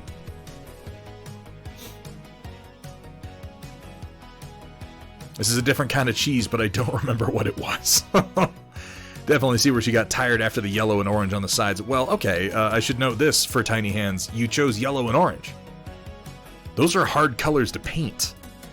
Those are profoundly difficult colors to apply in a reasonable and smooth fashion. I have seen people who have been painting, who are grown adults, who have been painting for a reasonable period of time, who have not gotten as effective an application of yellow or orange as you have on this. This is something to be proud of, something to grow from, yes, but something to be proud of. If she likes yellow and orange, get her some oil paints. There we go. Yeah, it is. I have noted that. It's much, much easier to apply yellows, oranges, and reds when you have some real good pigments to work with. Yellow acrylic paints are really, really hard. Wants to paint with me eventually. Oh my god, that would be fucking amazing. Yeah, we're gonna have to make that happen. Pluto did complete a single orbit around the sun. It started in the late 1700s. That's, you know what? That's what it is. That's definitely what's happening. And thank you for noting that, WJ. We've gotten to the bottom of it. Yeah, but then she can't taste test the paint. I mean, she shouldn't be taste testing the paints now. Like, please don't feed your child paints. Don't do that. You're saying I should have submitted my negative pick today. It would have been on theme. If you submitted your negative pick today, I probably would have gotten to it, and then I just would have shut the stream off. Been like, fuck this, I'm leaving. I'm out of here. Well, this is wonderful. This is wonderful. It shows so much potential. I'm glad that she's enjoying it. I'm glad that she's continuing. Here we have from Mech Priest Chris, the freehand I've been working up today, and the still work in progress results of Cade 6 from Monday's stream. Ooh. Ooh. Oh, I like this. Oh shit, man. Look at this, is great. Okay, first of all, thank you so much for doing the progress picks. Thank you for doing the progress picks. This is cool. You can see over here we have just the outline of the Imperial Knight on a black pauldron here. We come in closer and we've blocked in sort of some cathedral spires in the background here. Little work in here. You know, we got Imperial architecture that always looks like basically just any given European medieval cathedral. And we blocked in the colors for our knight. We got the teal. We got, you know, where the carapace ends and the head begins, and we have this big wacky scythe coming up here. We've got the rotary cannon blocked in and a little bit of muzzle flash on the end of it, and then boom! We've done the armor trim. We've broken this up. We've added in some shading. Oh, this looks cool. Really subtle shading on the sides here, going from dark to light to sell. Like, this is a good example of volumetric lighting, because this is a convex piece here. And yet, this is a wonderful example of how you can sell a shape using nothing but that volumetric lighting style. Because this is exactly what I was talking about. This is like painting a cylinder. You can see how it kind of narrows out and brightens toward the center and then fades out towards the edges. But you can tell that this chest piece here is itself supposed to be convex. Even though it's essentially on a flat surface. Well, on another convex surface. This is nice. This is real fucking nice. I like this sort of crappier house that's in the front of it too. I assume he's about to stomp his way through that. This is great. I have yet to have the gumption, the balls, the moxie, what a French call a certain, I don't know what, necessary to do a freehand of this scale. And by this scale, I mean very small scale. This is not a big piece of plastic. It's large compared to most 28mm scale models, but it's a couple of inches across. This is really, really good work. And then we've got Cade 6, and this is coming together nicely. Ooh, that vibrant blue on the mask. I'm loving the red detailing over here. I'm not familiar with the character, again, I believe from Destiny 2, so I can't comment on, you know, like how close you got it to the original, but I'm loving the color palette, particularly how the bright colors really offset the kind of muted palette that the rest of it falls under. Gorgeous. Gorgeous work, Mech Priest Chris. I want to see more of this. Please continue taking progress shots as you work your way through to the finish, because this is awesome. Look at how the background evolved too, how it's mostly purple here, and then how he worked kind of backwards from what a lot of us would think. Not building the purple up on top of black, but laying down a bunch of purple and then darkening where he wanted the shadows to be, and modifying the purple glow and refining it as he continued to work on the whole thing. Same for these spires on the cathedral, really roughly blocked in, and then more deeply shadowed and a couple of sharp highlights to really sell them against the purple background. Also the use of yellow against purple. Lovely. Just lovely.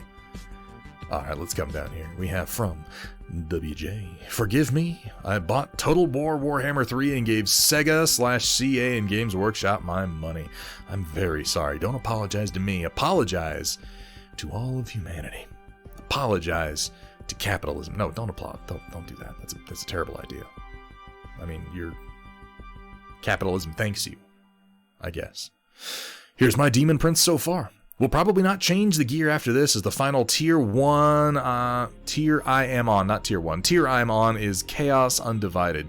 Slaanesh wings and crown helm mask, Zinch chest plate and tail, Nurgle axe, corn legs and bracers. Truly Chaos Undivided. Fight me, Archaon, if you want it, if you dare.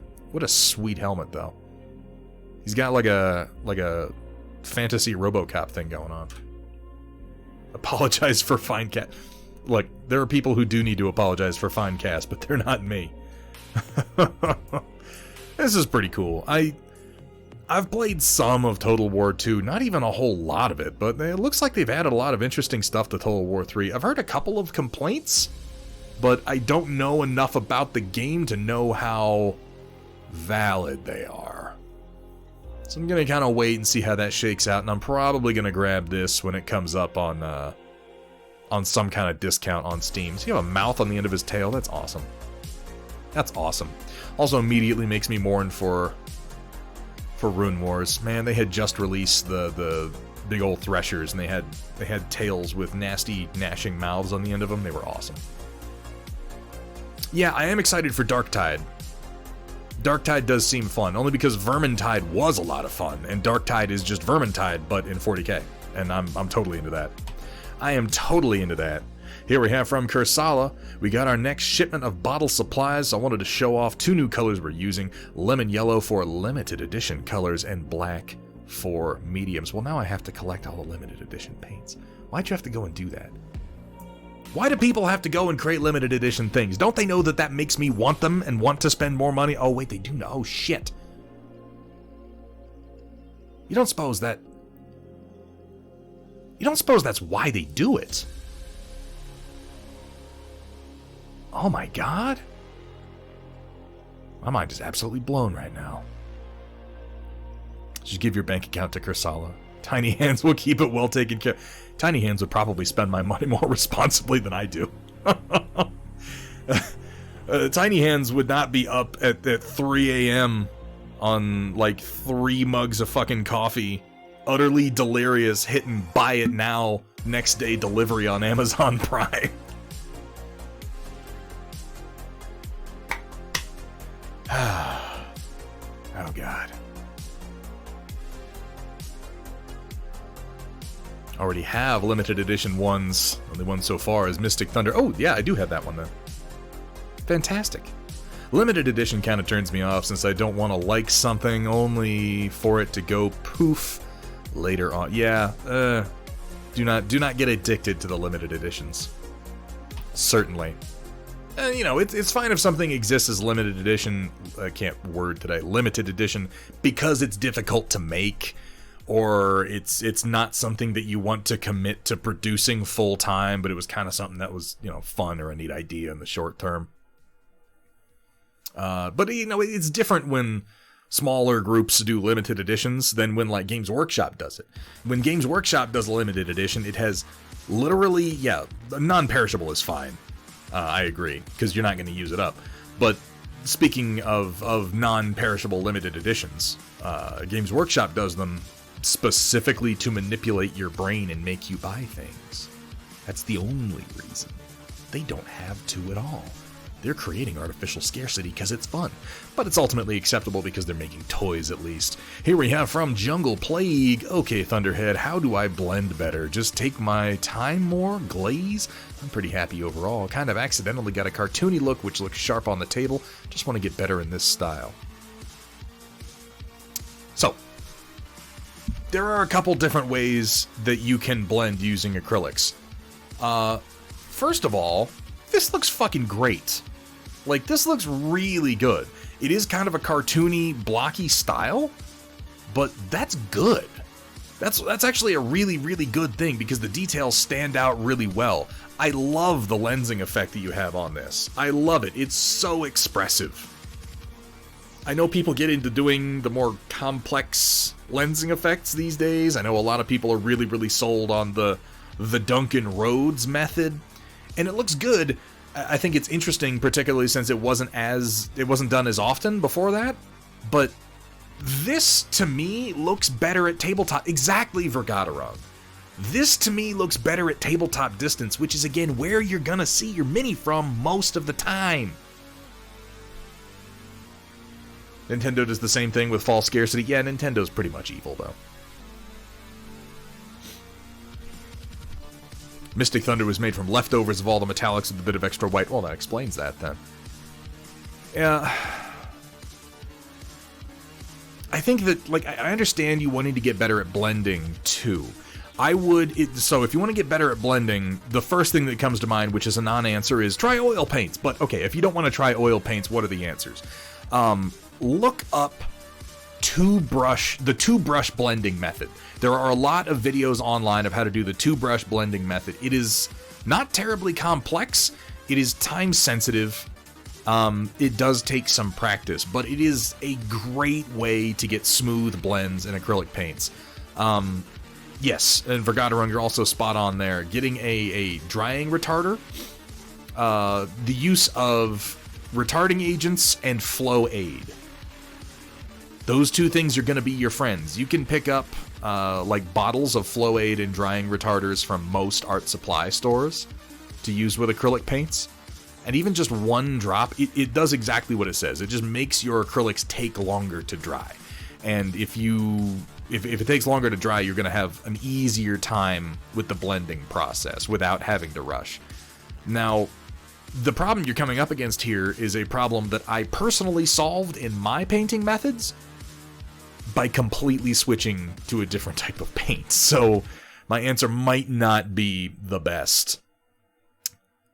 I like what you've done here. I don't think you need to blend it anymore. You've got a nice layer to it. You could do a wash over top of it. It's going to dull your top coat. Or not your top coat, but your highlight. I guess my suggestion would be if you want to blend by doing a glaze over top, or I think it would be called a filter in that case, check out some of the Dr. P.H. Martin Spectralite acrylics. They're incredibly thin, but also really, really highly pigmented. And they're kind of see what I mean today? I can't talk. They're also kind of perfect for work like this. Because you can still keep that vibrancy, you can still keep the color you want without it all becoming just kind of desaturated and gray. And it's also not likely to completely override your values. Oh, for that matter, you could also value sketch and then filter or glaze right on top of that. There are really a lot of options. I love that lensing. I really do. I love that lensing. If you want to improve on the rest of this, that's fine, but man, this looks fantastic. You even got a really, really nice blend on the white to the blue. I wouldn't worry that much about it if I were you. And I understand that that's not a helpful answer because, you know, you want to improve and that's what matters. But I'm just going to tell you right now, this is going to look fucking great on the table. And ultimately, isn't that what matters? Not how it looks up close, but how it looks on the table. And these high contrast, chunky highlights are really going to pop when you have this thing at 3 to 5 feet away from you. Wonderful work, Jungle Plague. I hope that some of that is helpful. Some of that loose amalgamation of crappy advice. I hope that some of that will speak to you. You can try one of those methods and get something out of it. Ooh, here we have from White Wolf, more printer stuff because, hey, what else have I been up to the last few weeks? Well now, the new power socket is a lot bigger than the one Formbot sent me. Hell, even the switch is almost the same size as the stock one. Oh yeah, parts came in as is kind of obvious. That's the sentence. And toolhead 14 pin is now wired up, just in case of routing wires, tidying up a few more things, doing what's gonna feel like another 50 crimps, and boom! Oh, is that all? Maybe we can fire this bad boy up. I like how there's a maybe in there. I should probably get the magnet and heater bed applied to the MIC6 bed. Hey, look, a rubber ducky. This is so much more work than anything that I have done for my printers, White Wolf. You are absolutely out of your mind, sir. But again, I'm excited to see what it's capable of. It seems like a damn nice printer. Mike, oh, M-I-C, Mike, oh, you know, tomato, Invicta, Castiferum, what have you. Oh, here we have from Rio Hassenpfeffer. Hey man, at least this isn't a post-it or a negative sketch. Oh my god. I didn't even know it was animated when I clicked on it. Look at that funky little dance. You got a little fangle. Oh well, that's just adorable, isn't it?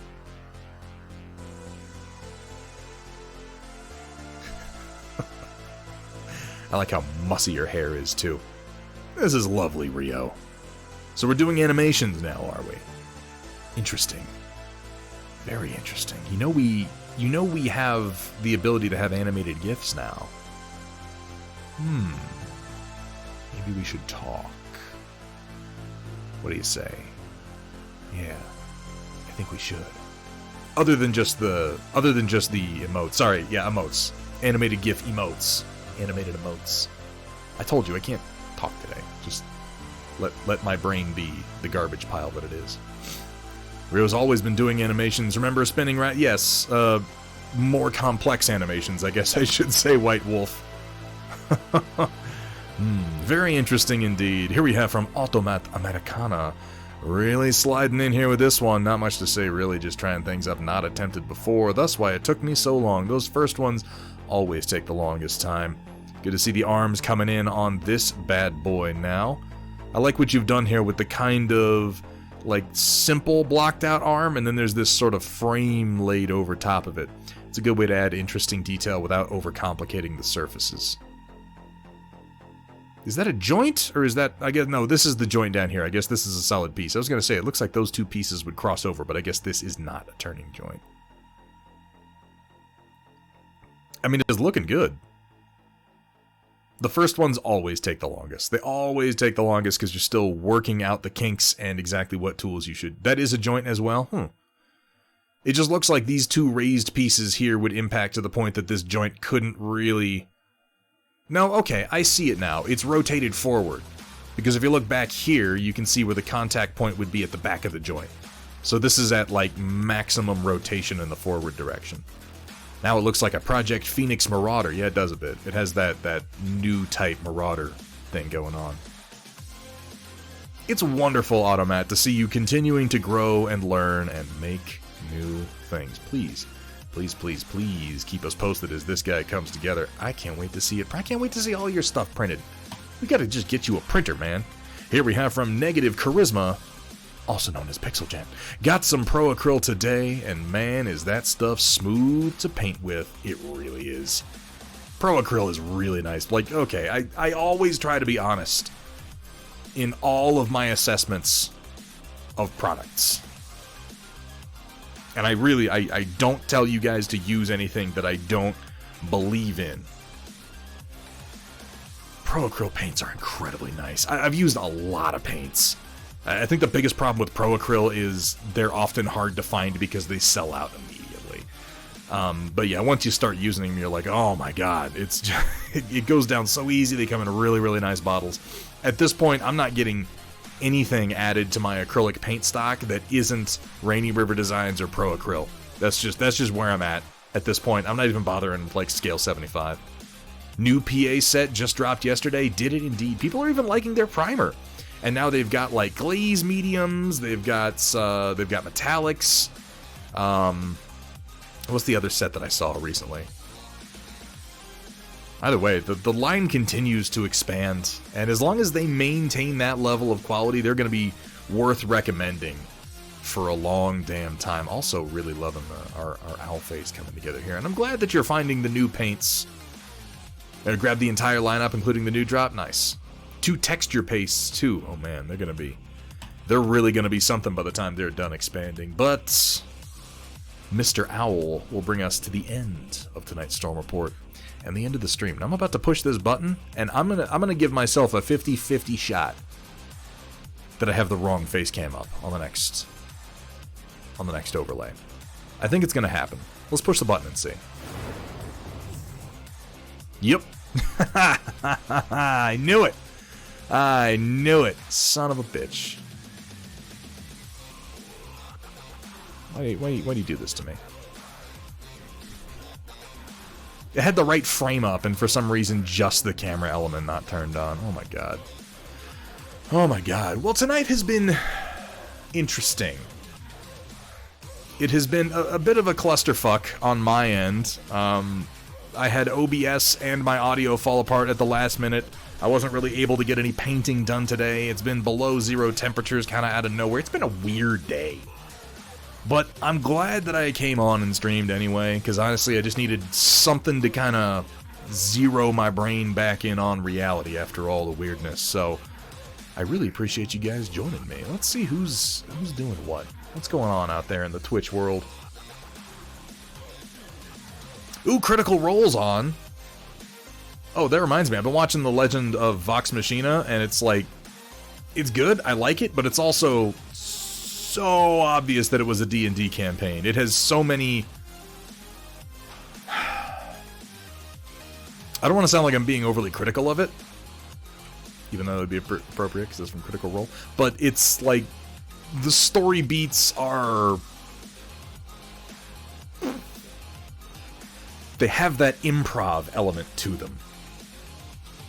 And I guess that's to be expected. It was never going to be... like, as far as a role-playing game campaign goes, obviously, it's well-crafted because it's done by an experienced DM and an experienced team of players.